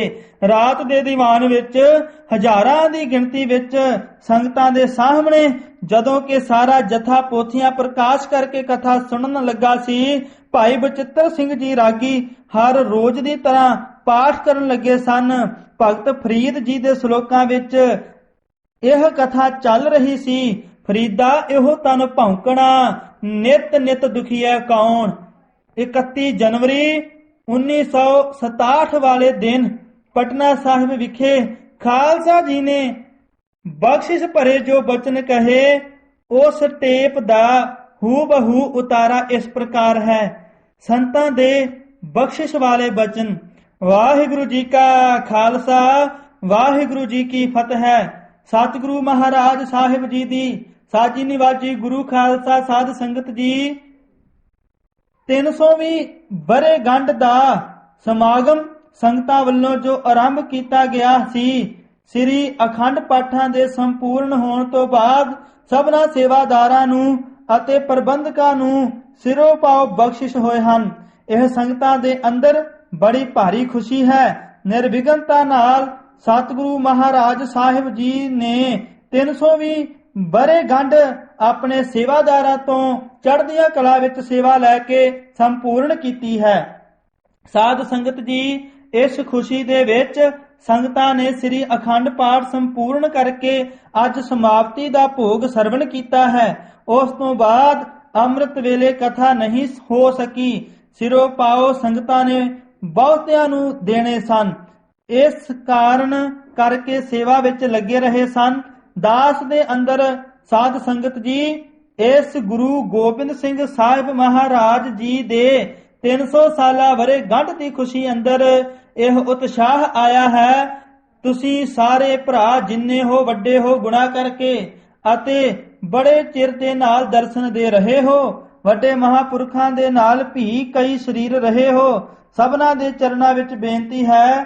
ਭਾਈ ਕਰਤਾਰ ਸਿੰਘ ਜੀ ਸਾਰਿਆਂ ਤੋਂ ਛੋਟਾ ਵਿਦਿਆਰਥੀ ਹੈ। ਇਸ ਦੇ ਤਾਈ ਗੁਰੂ ਕਲਗੀਧਰ ਜੀ ਦੇ ਚਰਨੀ ਅੱਜ ਦਾਸ ਨੇ ਲਾਇਆ ਹੈ ਕਿ ਇਹ ਦਾਸ ਦੀ ਸੇਵਾ ਜੋ ਸੰਤ ਮਹਾਰਾਜ ਜੀ ਨੇ ਸ੍ਰੀ ਗੁਰੂ ਗ੍ਰੰਥ ਸਾਹਿਬ ਜੀ ਦੀ ਪੜ੍ਹਾਈ ਦੀ ਜ਼ਿੰਮੇ ਲਾਈ ਸੀ ਕਿ ਜਿੰਨਾ ਚਿਰ ਤੂੰ ਜਿਉਣਾ ਹੈ ਇਹ ਸੇਵਾ ਕਰਦਾ ਰਹੀਂ। ਉਹ ਸੇਵਾ ਗੁਰੂ ਸਾਹਿਬ ਜੀ ਦੀ ਕਿਰਪਾ ਨਾਲ ਜਿੰਨਾ ਚਿਰ ਸਵਾਸ ਸਨ ਨਿਭਦੀ ਰਹੇ। ਪਰ ਇਹ ਸੇਵਾ ਦੀ ਡਿਊਟੀ ਸਾਧ ਸੰਗਤ ਜੀ ਦਾਸ ਦੇ ਅੰਦਰ ਚਾਉ ਆਇਆ। ਅੱਜ ਵਰ੍ਹੇਗੰਢ ਤੇ ਸਾਰੀਆਂ ਸੰਗਤਾਂ ਨੂੰ ਸਿਰੋਂ ਪਾਓ ਮਿਲੇ ਹਨ ਤੇ ਮੈਨੂੰ ਜਿਹੜਾ ਸਿਰੋਂ ਪਾਓ ਸੰਗਤ ਨੇ ਬਖਸ਼ਿਆ ਸੀ ਉਹ ਸਿਰੋਂ ਪਾਓ ਭਾਈ ਕਰਤਾਰ ਸਿੰਘ ਜੀ ਨੂੰ ਮੈਂ ਗੁਰੂ ਕਲਗੀਧਰ ਜੀ ਦੇ ਚਰਣੀ ਲਾ ਕੇ ਇਹਨਾਂ ਦੇ ਸਿਰ ਤੇ ਪਾ ਦਿੱਤਾ ਹੈ। ਇਹ ਸੇਵਾ ਸ੍ਰੀ ਗੁਰੂ ਗ੍ਰੰਥ ਸਾਹਿਬ ਜੀ ਦੀ ਜੋ ਗੁਰੂ ਗੋਬਿੰਦ ਸਿੰਘ ਸਾਹਿਬ ਜੀ ਨੇ ਸ੍ਰੀ ਦਮਦਮ ਸਾਹਿਬ ਜੀ ਵਿੱਚ ਬਖਸ਼ਿਸ਼ ਕੀਤੀ ਸੀ। 48 ਸਿੰਘ ਅਰਥਾਂ ਦੇ ਨਾਲ ਪੜ੍ਹੇ ਸਨ। ਬਾਬਾ ਦੀਪ ਸਿੰਘ ਸਾਹਿਬ ਜੀ ਅਤੇ ਬਾਬਾ ਮਨੀ ਸਿੰਘ ਸਾਹਿਬ ਜੀ ਆਦਿਕ ਬ੍ਰਹਮ ਗਿਆਨੀ, ਉਹਨਾਂ ਤੋਂ ਜੋ ਚੱਲੀ ਆਉਂਦੀ ਟਕਸਾਲ ਹੈ ਗੁਰੂ ਕਲਗੀਧਰ ਜੀ ਦੀ, ਉਹ ਸੰਤ ਮਹਾਰਾਜ ਸੰਤ ਸੁੰਦਰ ਸਿੰਘ ਸਾਹਿਬ ਜੀ ਭਿੰਡਰਾਂ ਵਾਲਿਆਂ ਨੇ ਦਾਸ ਨੂੰ ਡਿਊਟੀ ਲਾਈ ਸੀ। ਉਹ ਸੇਵਾ ਸਤਿਗੁਰੂ ਸਾਹਿਬ ਜੀ ਸਿਰ ਤੋੜ ਨਿਭਾਉਣ ਜਿੰਨਾ ਚਿਰ ਸਰੀਰ ਬਣਿਆ ਹੋਇਆ ਹੈ। ਇਹ ਸੇਵਾ ਸਾਧ ਸੰਗਤ ਜੀ ਸੰਗਤਾਂ ਨੂੰ ਪੜ੍ਹਾਉਣ ਦੀ ਇਸ ਦੇ ਤਾਈ ਦਾਸ ਨੇ ਗੁਰੂ ਕਲਗੀਧਰ ਦੇ ਚਰਣੀ ਪਾ ਕੇ ਮਹਾਰਾਜ ਲਾਜ ਰੱਖਣ ਆਪਣਾ ਜਾਣ ਕੇ ਇਹ ਸੇਵਾ ਕਰਨ ਲਈ ਅੱਜ ਤੋਂ ਸਿਰੋਂ ਪਾਓ ਇਹਨੂੰ ਗੁਰੂ ਕਲਗੀਧਰ ਜੀ ਦੇ ਦਰ ਵਿੱਚੋਂ ਪ੍ਰਾਪਤ ਹੋਇਆ ਹੈ। ਬੋਲੇ ਸੋ ਨਿਹਾਲ, ਸਤਿ ਸ੍ਰੀ ਅਕਾਲ। ਅੱਜ ਇਹ ਸਤਿਗੁਰੂ ਜੀ ਦੀ ਕਿਰਪਾ ਦੇ ਨਾਲ ਸਾਧ ਸੰਗਤ ਜੀ ਗੁਰੂ ਸਾਹਿਬ ਜੀ ਦੀ ਕਿਰਪਾ ਦੇ ਨਾਲ ਇਸ ਸਿੰਘ ਨੂੰ ਗੁਰੂ ਕਲਗੀਧਰ ਜੀ ਵੱਲੋਂ ਦੱਸੇ ਅਰਥ ਆਪ ਪੜ੍ਹਾਏ ਸਨ। ਇਹ ਆਪ ਦਾ ਜਾਣ ਕੇ ਆਪਣਾ ਬਿਰਦ ਜਾਣ ਕੇ ਸੇਵਾਦਾਰ ਤੋਂ ਸੇਵਾ ਲੈਂਦੇ ਰਹਿਣ। ਹੋਰ ਬੜੇ ਬਜ਼ੁਰਗ ਸਾਰੇ ਸਿਆਣੇ ਹੋ, ਮਹਾਪੁਰਖ ਹੋ, ਤੁਸੀਂ ਸਾਰੇ ਵੱਡੇ ਹੋ, ਇਸ ਨੂੰ ਛੋਟਾ ਜਾਣ ਕੇ ਸਾਰੇ ਕਿਰਪਾ ਦ੍ਰਿਸ਼ਟੀ ਰੱਖਿਓ। ਇਸ ਦੇ ਉੱਤੇ ਸਭਨਾਂ ਦੇ ਚਰਨਾਂ ਵਿੱਚ ਬੇਨਤੀ ਹੈ, ਇਹ ਜਿਹੜੀ ਟੇਪ ਕਥਾ ਹੋ ਰਹੀ ਹੈ ਇਸ ਦੀ ਜ਼ਿੰਮੇਵਾਰੀ ਵੀ ਕਰਤਾਰ ਸਿੰਘ ਦੇ ਜ਼ਿੰਮੇ ਹੋਵੇਗੀ। ਇਹ ਕਥਾ ਜਿਸ ਨੇ ਸੁਣਨੀ ਹੋਵੇ ਤੇ ਟੇਪ ਦਾ ਉਤਾਰਾ ਕਰਨਾ ਹੋਵੇ ਇਸ ਦੇ ਪਾਸੋਂ ਕਰ ਲਿਆ ਕਰੇ। ਇਹ ਟੇਪ ਤੇ ਮਸ਼ੀਨ ਇਸ ਦੇ ਕਬਜ਼ੇ ਮੈਂ ਅੱਜ ਤੋਂ ਅਰਦਾਸ ਕੀਤੀ ਹੈ। ਅਤੇ ਦੂਜੀ ਸਾਧ ਸੰਗਤ ਜੀ ਭਿੰਡਰਾਂ ਦੀ ਜਿਹੜੀ ਜ਼ਿੰਮੇਵਾਰੀ ਹੈ ਉਹ ਭਾਈ ਚੰਨਣ ਸਿੰਘ ਜੀ ਨੂੰ ਦਿੱਤੀ ਹੋਈ ਹੈ। ਜੇ ਉਹ ਭਾਈ ਚੰਨਣ ਸਿੰਘ ਜੀ ਸੇਵਾ ਕਰਨ ਵਿੱਚ ਕੁਝ ਆਲਸ ਕਰਨ, ਉਹ ਵੀ ਸੇਵਾ ਇਸ ਦੇ ਜ਼ਿੰਮੇ ਹੈ ਭਿੰਡਰਾਂ ਦੇ ਪ੍ਰਬੰਧ ਚਲਾਉਣ ਦੀ, ਕਿਉਂਕਿ ਵਿਦਿਆਰਥੀਆਂ ਨੂੰ ਰੱਖ ਕੇ ਕੋਈ ਐਸਾ ਸਮਾਂ ਆਵੇ ਉਥੇ ਲੰਗਰ ਦਾ ਪ੍ਰਬੰਧ ਹੋਵੇ ਤੇ ਪੜਾਉਂਦੇ ਰਹਿਣ, ਨਹੀਂ ਤਾਂ ਵਿਚਰ ਕੇ ਸੰਗਤਾਂ ਦੀ ਸੇਵਾ ਕਰਨ। ਸਾਧ ਸੰਗਤ ਜੀ ਇਹ ਸੇਵਾ ਦਾਸ ਨੇ ਇਸ ਦੇ ਜ਼ਿੰਮੇ ਲਾਈ ਹੈ। ਤੁਸੀਂ ਹੋ ਸਾਰੇ ਵੱਡੇ, ਸਾਰਿਆਂ ਨੇ ਕਿਰਪਾ ਦ੍ਰਿਸ਼ਟੀ ਰੱਖਣੀ ਇਸ ਤੇ, ਸਭ ਨੇ ਪ੍ਰੇਮ ਕਰਨਾ ਛੋਟਾ ਜਾਣ ਕੇ। ਵਾਹਿਗੁਰੂ ਜੀ ਕਾ ਖਾਲਸਾ, ਵਾਹਿਗੁਰੂ ਜੀ ਕੀ ਫਤਿਹ। ਬੋਲੇ ਸੋ ਨਿਹਾਲ, ਸਤਿ ਸ੍ਰੀ ਅਕਾਲ। ਸਤਿਗੁਰੂ ਕਲਗੀਧਰ ਸਾਹਿਬ ਜੀ ਦੀ ਵਰ੍ਹੇਗੰਢ ਦੀ ਖੁਸ਼ੀ ਅੰਦਰ ਤਖਤ ਤੇ ਇਹ ਚਿੱਤ ਵਿੱਚ ਉਮਾਹ ਆਇਆ ਕਿ ਇਸ ਨੂੰ ਵੀ ਇਸ ਸੇਵਾ ਵਿੱਚ ਲਾ ਦਈਏ। ਇਸ ਕਰਕੇ ਸਾਧ ਸੰਗਤ ਜੀ ਇਹ ਉਤਸ਼ਾਹ ਨਾਲ ਗੁਰੂ ਕਲਗੀਧਰ ਸਾਹਿਬ ਜੀ ਦੇ ਇਹ ਚਰਣੀ ਲੱਗੇ ਹਨ। ਸਤਿਗੁਰਾਂ ਦਾ ਆਪਣਾ ਬਿਰਦ ਹੈ, ਉਹਨਾਂ ਦੇ ਚਰਣੀ ਲਾਇਆ ਹੈ। ਆਪ ਹੀ ਸਿਰ ਤੋੜ ਨਿਭਾਉਣਗੇ ਸੱਚੇ ਪਾਤਸ਼ਾਹ ਜੀ ਇਹ ਸੇਵਾ ਨੂੰ। ਸਾਧ ਸੰਗਤ ਜੀ, ਇੱਕ ਇਸ ਦੇ ਵਾਸਤੇ ਇਹ ਵੀ ਬੇਨਤੀ ਹੈ ਕਿ ਇਹ ਸਿੰਘ ਆਪਣੇ ਜੀਵਨ ਦੇ ਅੰਦਰ ਪਰਿਵਾਰ ਦਾ ਮੋਹ ਨਾ ਕਰੇ ਅਤੇ ਜਿਹੜੀਆਂ ਸੰਗਤਾਂ ਮਾਇਆ ਦਿਆ ਕਰਨ ਸੇਵਾ ਵਾਸਤੇ ਉਹ ਸੰਗਤਾਂ ਵਿੱਚ ਹੀ ਖਰਚ ਕਰਿਆ ਕਰੇ। ਇਸ ਪ੍ਰਕਾਰ ਦਾ ਵੀ ਜੀਵਨ ਇਸ ਦਾ ਹੋਵੇ, ਇਹ ਵੀ ਬੇਨਤੀ ਇਸ ਨੂੰ ਕੀਤੀ ਹੈ। ਭਾਈ ਸਾਹਿਬ ਭਾਈ ਰਣਧੀਰ ਸਿੰਘ ਜੀ ਨਾਲ ਮੁਲਾਕਾਤ। 19 ਫਰਵਰੀ 1960 ਈਸਵੀ ਨੂੰ ਲੁਧਿਆਣੇ ਭਾਈ ਸਾਹਿਬ ਭਾਈ ਰਣਧੀਰ ਸਿੰਘ ਜੀ ਨੂੰ ਉਹਨਾਂ ਦੇ ਨਿਵਾਸ ਅਸਥਾਨ ਤੇ ਮਹਾਂਪੁਰਖ ਮਿਲੇ। ਸਿੱਖ ਕੌਮ ਵਿੱਚ ਕਹਿਣੀ ਕਰਨੀ ਦੇ ਇਹ ਦੋ ਮਹਾਨ ਸੰਤ ਸਿਪਾਹੀ ਆਤ ਪਿਆਰ ਸਹਿਤ ਮਿਲੇ। ਸ੍ਰੀ ਗੁਰੂ ਗ੍ਰੰਥ ਸਾਹਿਬ ਜੀ ਦੇ ਮੰਗਲਾਂ ਬਾਰੇ ਵਿਚਾਰ ਹੋਈ। ਸਿੱਖ ਜਗਤ ਵਿੱਚ ਐਸੇ ਸਤਿਪੁਰਖ ਕਰਮਾਂ ਨਾਲ ਆਉਂਦੇ ਹਨ ਜੋ ਆਪ ਜਪੈ ਅਵਰਹ ਨਾਮ ਜਪਾਵੈ ਦੇ ਮੁੱਖ ਉਦੇਸ਼ ਦੇ ਧਾਰਨੀ ਹੋਣ। ਬ੍ਰਹਮ ਗਿਆਨੀਆਂ ਦੀਆਂ ਆਤਮਿਕ ਰਸ ਵਾਲੀਆਂ ਵਿਚਾਰਾਂ ਹੋਈਆਂ। ਭਾਈ ਸਾਹਿਬ ਸਰੀਰ ਕਰਕੇ ਭਾਵੇਂ ਢਿੱਲੇ ਸਨ, ਪਰ ਆਤਮਾ ਨੂੰ ਕੋਈ ਦੁੱਖ ਰੋਗ ਨਹੀਂ ਸੀ, ਬੜੀ ਬੁਲੰਦ ਆਤਮਾ ਸੀ। ਗਿਆਨੀ ਕਰਤਾਰ ਸਿੰਘ ਜੀ ਗੜਵਈ ਨਾਲ ਸਨ। ਬਾਣੀ ਬਾਰੇ ਵਿਚਾਰ ਤੁਰ ਪਈ। ਮਹਾਂਪੁਰਖਾ ਕਿਹਾ, ਭਾਈ ਸਾਹਿਬ ਜੀ, ਜੋ ਸਿਮਰਨ ਦਾ ਆਪ ਜੀ ਨੂੰ ਆਨੰਦ ਆ ਰਿਹਾ ਹੈ ਅਤੇ ਜਿਸ ਅਵਸਥਾ ਤੇ ਆਪ ਜੀ ਪੁੱਜੇ ਹੋ ਉਹ ਅਗੰਮੀ ਰਸ ਹੈ।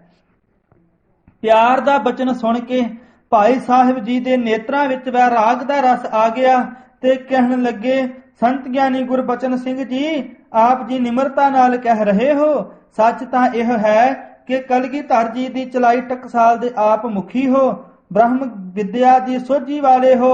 ਦਾਸ ਨੇ ਆਪ ਜੀ ਦੇ ਰਾਗ ਮਾਲਾ ਦੇ ਅੰਤਰੀਵ ਅਰਥ ਪੜ੍ਹੇ ਹਨ ਜੋ ਟੀਕਿਆਂ ਵਿੱਚੋਂ ਨਹੀਂ ਮਿਲ ਸਕਦੇ। ਬਾਣੀ ਅਗੰਮ ਹੈ, ਸਿੱਖ ਭੁੱਲਣਹਾਰ ਹੈ ਤੇ ਗੁਰੂ ਬਖਸ਼ਣਹਾਰ ਹੈ। ਤੁਹਾਡੇ ਤੇ ਗੁਰੂ ਜੀ ਦੀ ਅਪਾਰ ਕਿਰਪਾ ਹੈ। ਸਰੀਰ ਕਰਕੇ ਦੋਹਾਂ ਮਹਾਂਪੁਰਖਾਂ ਦਾ ਇਹ ਅਖੀਰਲਾ ਮਿਲਾਪ ਸੀ। ਇੱਕ ਦੂਜੇ ਪਰਥਾਏ ਜੋ ਦੋਹਾਂ ਬਖਸ਼ੀਆਂ ਰੂਹਾਂ ਨੇ ਬਚਨ ਕੀਤੇ, ਉਸ ਦਾ ਰਸ ਉਹੀ ਜਾਣਦੇ ਸਨ। ਜਲ ਪਾਣੀ ਛਕ ਕੇ ਹੱਥ ਜੋੜ ਕੇ ਗੁਰ ਫਤਿਹ ਬੁਲਾ ਕੇ ਵਿਦਾਇਗੀ ਲਈ ਉਪਰੰਤ ਮਹਾਂਪੁਰਖ ਰਾੜਾ ਸਾਹਿਬ ਪੁੱਜੇ। ਮੰਗਲਾਂ ਬਾਰੇ ਮੀਟਿੰਗ। 20 ਫਰਵਰੀ ਨੂੰ 5 ਮਹਾਂਪੁਰਖਾਂ ਸੰਤ ਗਿਆਨੀ ਗੁਰਬਚਨ ਸਿੰਘ ਜੀ ਖਾਲਸਾ, ਸੰਤ ਈਸਰ ਸਿੰਘ ਜੀ ਰਾੜਾ ਸਾਹਿਬ ਵਾਲੇ, ਸੰਤ ਗਿਆਨੀ ਕਿਰਪਾਲ ਸਿੰਘ ਜੀ ਗਲੀ ਸੱਤੋਵਾਲੀ ਵਾਲੇ, ਗਿਆਨੀ ਨਿਰੰਜਨ ਸਿੰਘ ਜੀ ਪਟਿਆਲੇ ਵਾਲੇ ਅਤੇ ਗਿਆਨੀ ਅਰਜਨ ਸਿੰਘ ਜੀ ਮੁਨੀ ਵਿਚਕਾਰ ਇੱਕ ਮੀਟਿੰਗ ਹੋਈ। ਇਸ ਤੋਂ ਬਾਅਦ ਵੀ 2-4 ਹੋਰ ਮੀਟਿੰਗਾਂ ਹੋਈਆਂ। ਇਹਨਾਂ ਸ਼੍ਰੋਮਣੀ ਕਮੇਟੀ ਦੇ ਮੁਖੀਆਂ ਤੇ ਵਿਦਵਾਨਾਂ ਨਾਲ ਰਾਏ ਕਰਕੇ ਅਖੀਰੀ ਫੈਸਲਾ ਕੀਤਾ ਜੋ ਪ੍ਰਵਾਨ ਹੋਇਆ ਅਤੇ ਮੰਗਲਾਂ ਬਾਰੇ ਵਾਦ ਵਿਵਾਦ ਸਮਾਪਤ ਹੋ ਗਿਆ। ਜਥਾ ਮਹਿਤੇ ਵਿਖੇ ਪਹੁੰਚਣਾ।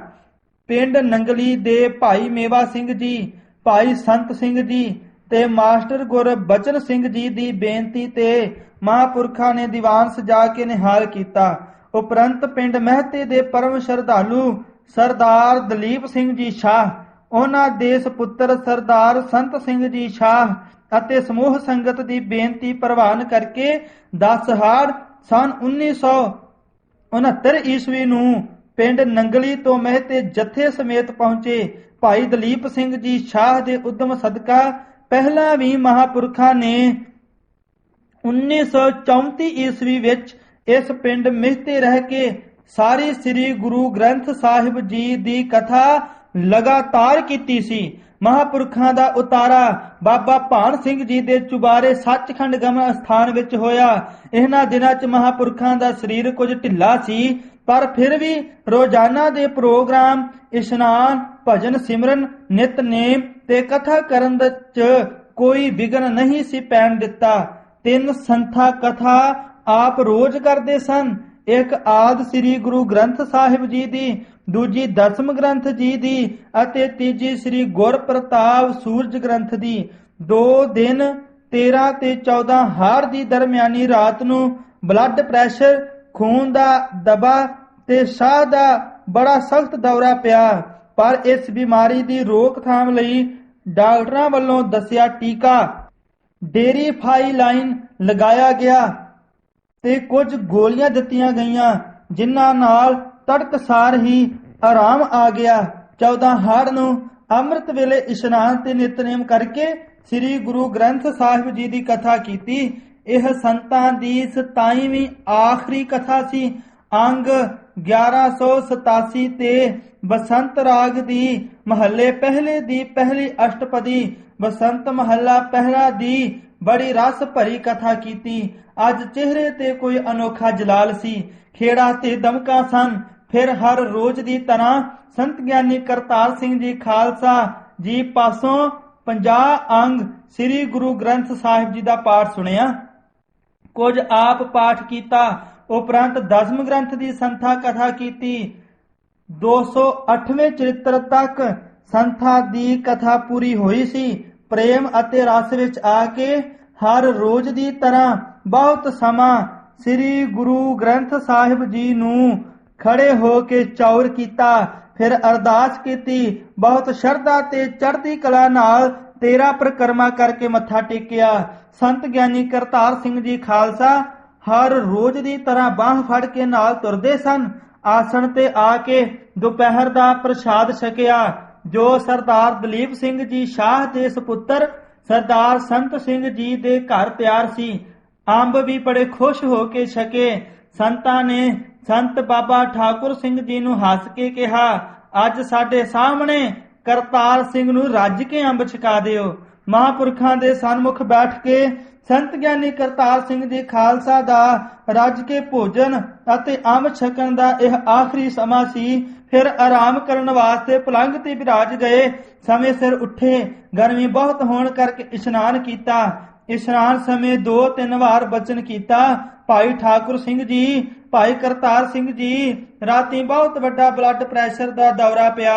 ਅਸੀਂ ਚੜ੍ਹਾਈ ਕਰ ਚੱਲੇ ਸੀ। ਮਹਾਂਪੁਰਖ ਰਮਜਾ ਤਾਂ ਦੇ ਹੀ ਗਏ, ਪਰ ਰਾਜ ਭੇਦ ਨਹੀਂ ਦੱਸਿਆ। ਅਜਰ ਅਵਸਥਾ ਵਿੱਚ ਕਰਾਮਾਤ ਨਹੀਂ ਵਿਖਾਈ। ਸਿੱਧਾ ਨਹੀਂ ਦੱਸਿਆ ਕਿ ਅੱਜ ਚੜ੍ਹਾਈ ਕਰ ਜਾਣੀ ਹੈ, ਸਗੋਂ ਚੜ੍ਹਾਈ ਕਰ ਚੱਲੇ ਸੀ ਕਹੀ ਗਏ। ਸ਼ਾਮ ਦੀ ਕਥਾ ਲਈ ਸੰਗਤ ਵਿੱਚ ਪਹੁੰਚ ਗਏ। ਸ੍ਰੀ ਗੁਰ ਪ੍ਰਤਾਪ ਸੂਰਜ ਗ੍ਰੰਥ ਵਿੱਚ ਦਸਮ ਪਾਤਸ਼ਾਹ ਜੀ ਦੇ ਵਿਆਹ ਦੀ ਕਥਾ ਸੀ। ਪਾਠ ਕਥਾ ਦਾ ਭਾਈ ਕਰਤਾਰ ਸਿੰਘ ਜੀ ਕਰਦੇ ਸਨ। 1 ਘੰਟਾ ਕਥਾ ਹੋਈ ਤਾਂ ਸੰਤ ਗਿਆਨੀ ਕਰਤਾਰ ਸਿੰਘ ਜੀ ਖਾਲਸਾ ਨੇ ਬੇਨਤੀ ਕੀਤੀ, ਜੀ 1 ਘੰਟਾ ਹੋ ਗਿਆ ਹੈ, ਸਮਾਪਤੀ ਕਰੀਏ। ਸੰਤ ਗਿਆਨੀ ਕਰਤਾਰ ਸਿੰਘ ਜੀ ਖਾਲਸਾ ਦਾ ਖਿਆਲ ਸੀ ਕਿ ਮਹਾਂਪੁਰਖਾਂ ਨੂੰ ਕਈ ਦਿਨਾਂ ਤੋਂ ਬਿਮਾਰੀ ਦਾ ਦੌਰਾ ਪੈ ਰਿਹਾ ਹੈ। ਸਰੀਰ ਖੇਚਲ ਨਾ ਮੰਨੇ, ਪਰ ਆਪ ਜੀ ਸਰੀਰ ਤੋਂ ਪਰੇ ਸਨ, ਨਾਲੇ ਬਾਜੀ ਜਿੱਤ ਚੁੱਕੇ ਸਨ। ਖੁਸ਼ੀ ਸੀ ਉਹਨਾਂ ਦੇ ਮਨ ਵਿੱਚ ਕਿ ਘਾਲ ਕਮਾਈ ਸਫਲੀ ਹੋਈ ਹੈ, ਅੰਤਲਾ ਸਮਾਂ ਹੈ। ਸੋ ਆਪ ਜੀ ਨੇ ਕੁਝ ਸਮਾਂ ਹੋਰ ਕਥਾ ਕੀਤੀ। ਕਥਾ ਕਰਦਿਆਂ ਬਾਬਾ ਮੇਹਰ ਸਿੰਘ ਜੀ ਪੰਜੋਖਰੇ ਸਾਹਿਬ ਵਾਲੇ, ਜੋ 15 ਦਿਨ ਬਿਮਾਰੀ ਕਾਰਨ ਪਿੰਡ ਨੰਗਲੀ ਰਹਿ ਗਏ ਸੀ, ਰਾਜੀ ਹੋ ਕੇ ਦੀਵਾਨ ਵਿੱਚ ਆਏ। ਮਹਾਂਪੁਰਖ ਕਥਾ ਕਰਦਿਆਂ ਬਾਬਾ ਜੀ ਨੂੰ ਵੇਖ ਕੇ ਮੁਸਕਰਾ ਪਏ ਤੇ ਕਿਹਾ, ਆ ਬਾਬਾ ਮੇਹਰ ਸਿੰਘ, ਚੰਗਾ ਹੋਇਆ ਜਿਉਂਦੇ ਜਿਉਂਦੇ ਦਰਸ਼ਨ ਦੇ ਦਿੱਤੇ ਹਨ।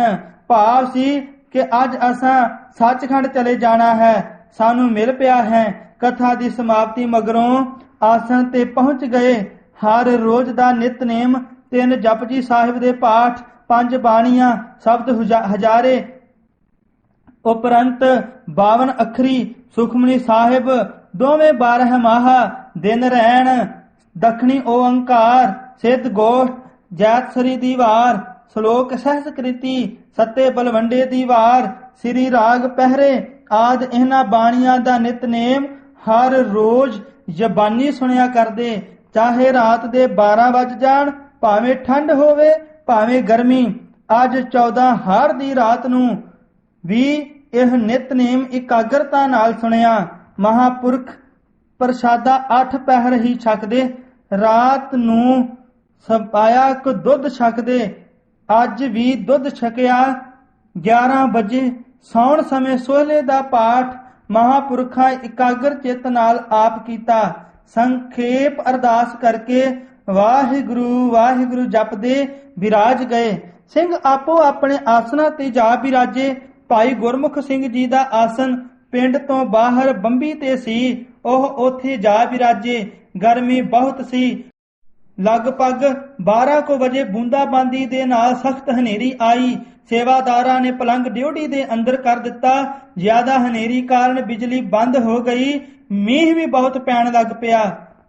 ਸੱਚਖੰਡ ਗਮਨ ਹਨੇਰੀ ਨਾਲ ਮਿੱਟੀ ਘੱਟਾ ਅੰਦਰ ਚਲੇ ਜਾਣ ਕਾਰਨ ਤੇਜ ਸ਼ਾਹ ਦਾ ਸਖਤ ਦੌਰਾ ਸ਼ੁਰੂ ਹੋ ਗਿਆ। ਅੱਜ 7ਵੀਂ ਵਾਰ ਦੌਰਾ ਪਿਆ। ਡਾਕਟਰਾਂ ਵੱਲੋਂ ਦੱਸੀ ਗੋਲੀ ਦਿੱਤੀ ਅਤੇ ਉਹੀ ਟੀਕਾ ਡੇਰੀਫਾਈ ਲਾਈਨ ਦਾ ਲਾ ਦਿੱਤਾ, ਪਰ ਕੁਝ ਫਰਕ ਨਾ ਪਿਆ। ਡਾਕਟਰ ਦੀ ਹਦਾਇਤ ਅਨੁਸਾਰ ਪੌਣੇ ਘੰਟੇ ਮਗਰੋਂ ਇੱਕ ਹੋਰ ਟੀਕਾ ਲਾਇਆ ਗਿਆ ਤਾਂ 1 ਵਜੇ ਆਰਾਮ ਆ ਗਿਆ।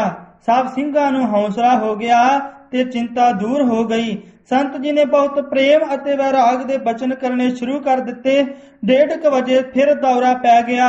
ਤੁਰੰਤ ਟੀਕਾ ਲਾਇਆ ਪਰ ਕੋਈ ਅਸਰ ਨਾ ਹੋਇਆ। ਸਾਹ ਬਹੁਤ ਤੇਜ਼ ਚੱਲਣ ਲੱਗ ਪਿਆ। ਸਾਰਾ ਸਰੀਰ ਪਸੀਨੇ ਨਾਲ ਭਿੱਜ ਗਿਆ। ਪਰ ਸੰਤਾਂ ਸਵਾਸ ਉੱਚੀ ਆਵਾਜ਼ ਨਾਲ ਵਾਹਿਗੁਰੂ ਮੰਤਰ ਦਾ ਜਾਪ ਕਰਨਾ ਆਰੰਭ ਕਰ ਦਿੱਤਾ। ਉਸ ਸਮੇਂ 35 ਕੁ ਸਿੰਘ ਕੋਲ ਹਾਜ਼ਰ ਖੜੇ ਸਨ। ਮਹਾਂਪੁਰਖਾਂ ਇੱਕ ਵਾਰ ਕਿਹਾ, ਸਰੀਰ ਬੇਕਾਬੂ ਹੋ ਗਿਆ ਹੈ, ਪਰ ਫਿਰ ਵੀ ਜਾਪ ਕਰੀ ਗਏ। ਅੰਤ ਨੂੰ ਕੋਲ ਖਲੋਤੇ ਸਿੰਘਾਂ ਵੱਲ ਤੱਕਦਿਆਂ ਹੱਥ ਜੋੜ ਕੇ ਪਲੰਗ ਤੇ ਬੈਠਿਆਂ ਹੀ ਗੱਜ ਕੇ ਵਾਹਿਗੁਰੂ ਜੀ ਕਾ ਖਾਲਸਾ ਵਾਹਿਗੁਰੂ ਜੀ ਕੀ ਫਤਿਹ ਬੁਲਾਈ ਤੇ ਅੱਖਾਂ ਮੀਟ ਕੇ ਵਾਹਿਗੁਰੂ ਵਾਹਿਗੁਰੂ ਦਾ ਜਾਪ ਕਰਦਿਆਂ ਸਮਾਧੀ ਸਥਿਤ ਹੋ ਕੇ 10ਵੇਂ ਦੁਆਰ ਰਾਹੀਂ ਆਪ ਦੇ ਪ੍ਰਾਣਾਂ ਨੂੰ ਸਰੀਰ ਤੋਂ ਵੱਖ ਕਰ ਲਿਆ। ਜਿਵੇਂ ਹਾਥੀ ਫੁੱਲਾਂ ਦੀ ਮਾਲਾ ਆਸਾਨੀ ਨਾਲ ਤਿਆਗ ਦਿੰਦਾ ਹੈ, ਇਵੇਂ ਹੀ ਮਹਾਂਪੁਰਖਾਂ ਨੇ ਸਰੀਰ ਨੂੰ ਤਿਆਗ ਦਿੱਤਾ ਅਤੇ ਆਪ ਜੀ ਦੀ ਪ੍ਰਤੱਖ ਜੋਤੀ ਅਕਾਲ ਪੁਰਖ ਵਿੱਚ ਇਕਮਿਕ ਹੋ ਗਈ। ਨਾਨਕ ਲੀਨ ਭਇਓ ਗੋਬਿੰਦ ਸਿਉ, ਜਿਉ ਪਾਣੀ ਸੰਗ ਪਾਣੀ, ਜਿਉ ਜਲ ਮਹਿ ਜਲ ਆਏ ਖਟਾਨਾ, ਤਿਉ ਜੋਤੀ ਸੰਗ ਜੋਤ ਸਮਾਨਾ। ਸੇਵਕ ਕੀ ਓੜਕ ਨਿਭੀ ਪ੍ਰੀਤ, ਜੀਵਤ ਸਾਹਿਬ ਸੇਵਿਓ ਆਪਣਾ, ਚਲਤੇ ਰਾਖਿਓ ਚੀਤ। ਸਫਲ ਸਫਲ ਭਈ ਸਫਲ ਯਾਤਰਾ, ਆਵਣ ਜਾਣ ਰਹੇ ਮਿਲੇ ਸਾਧਾ।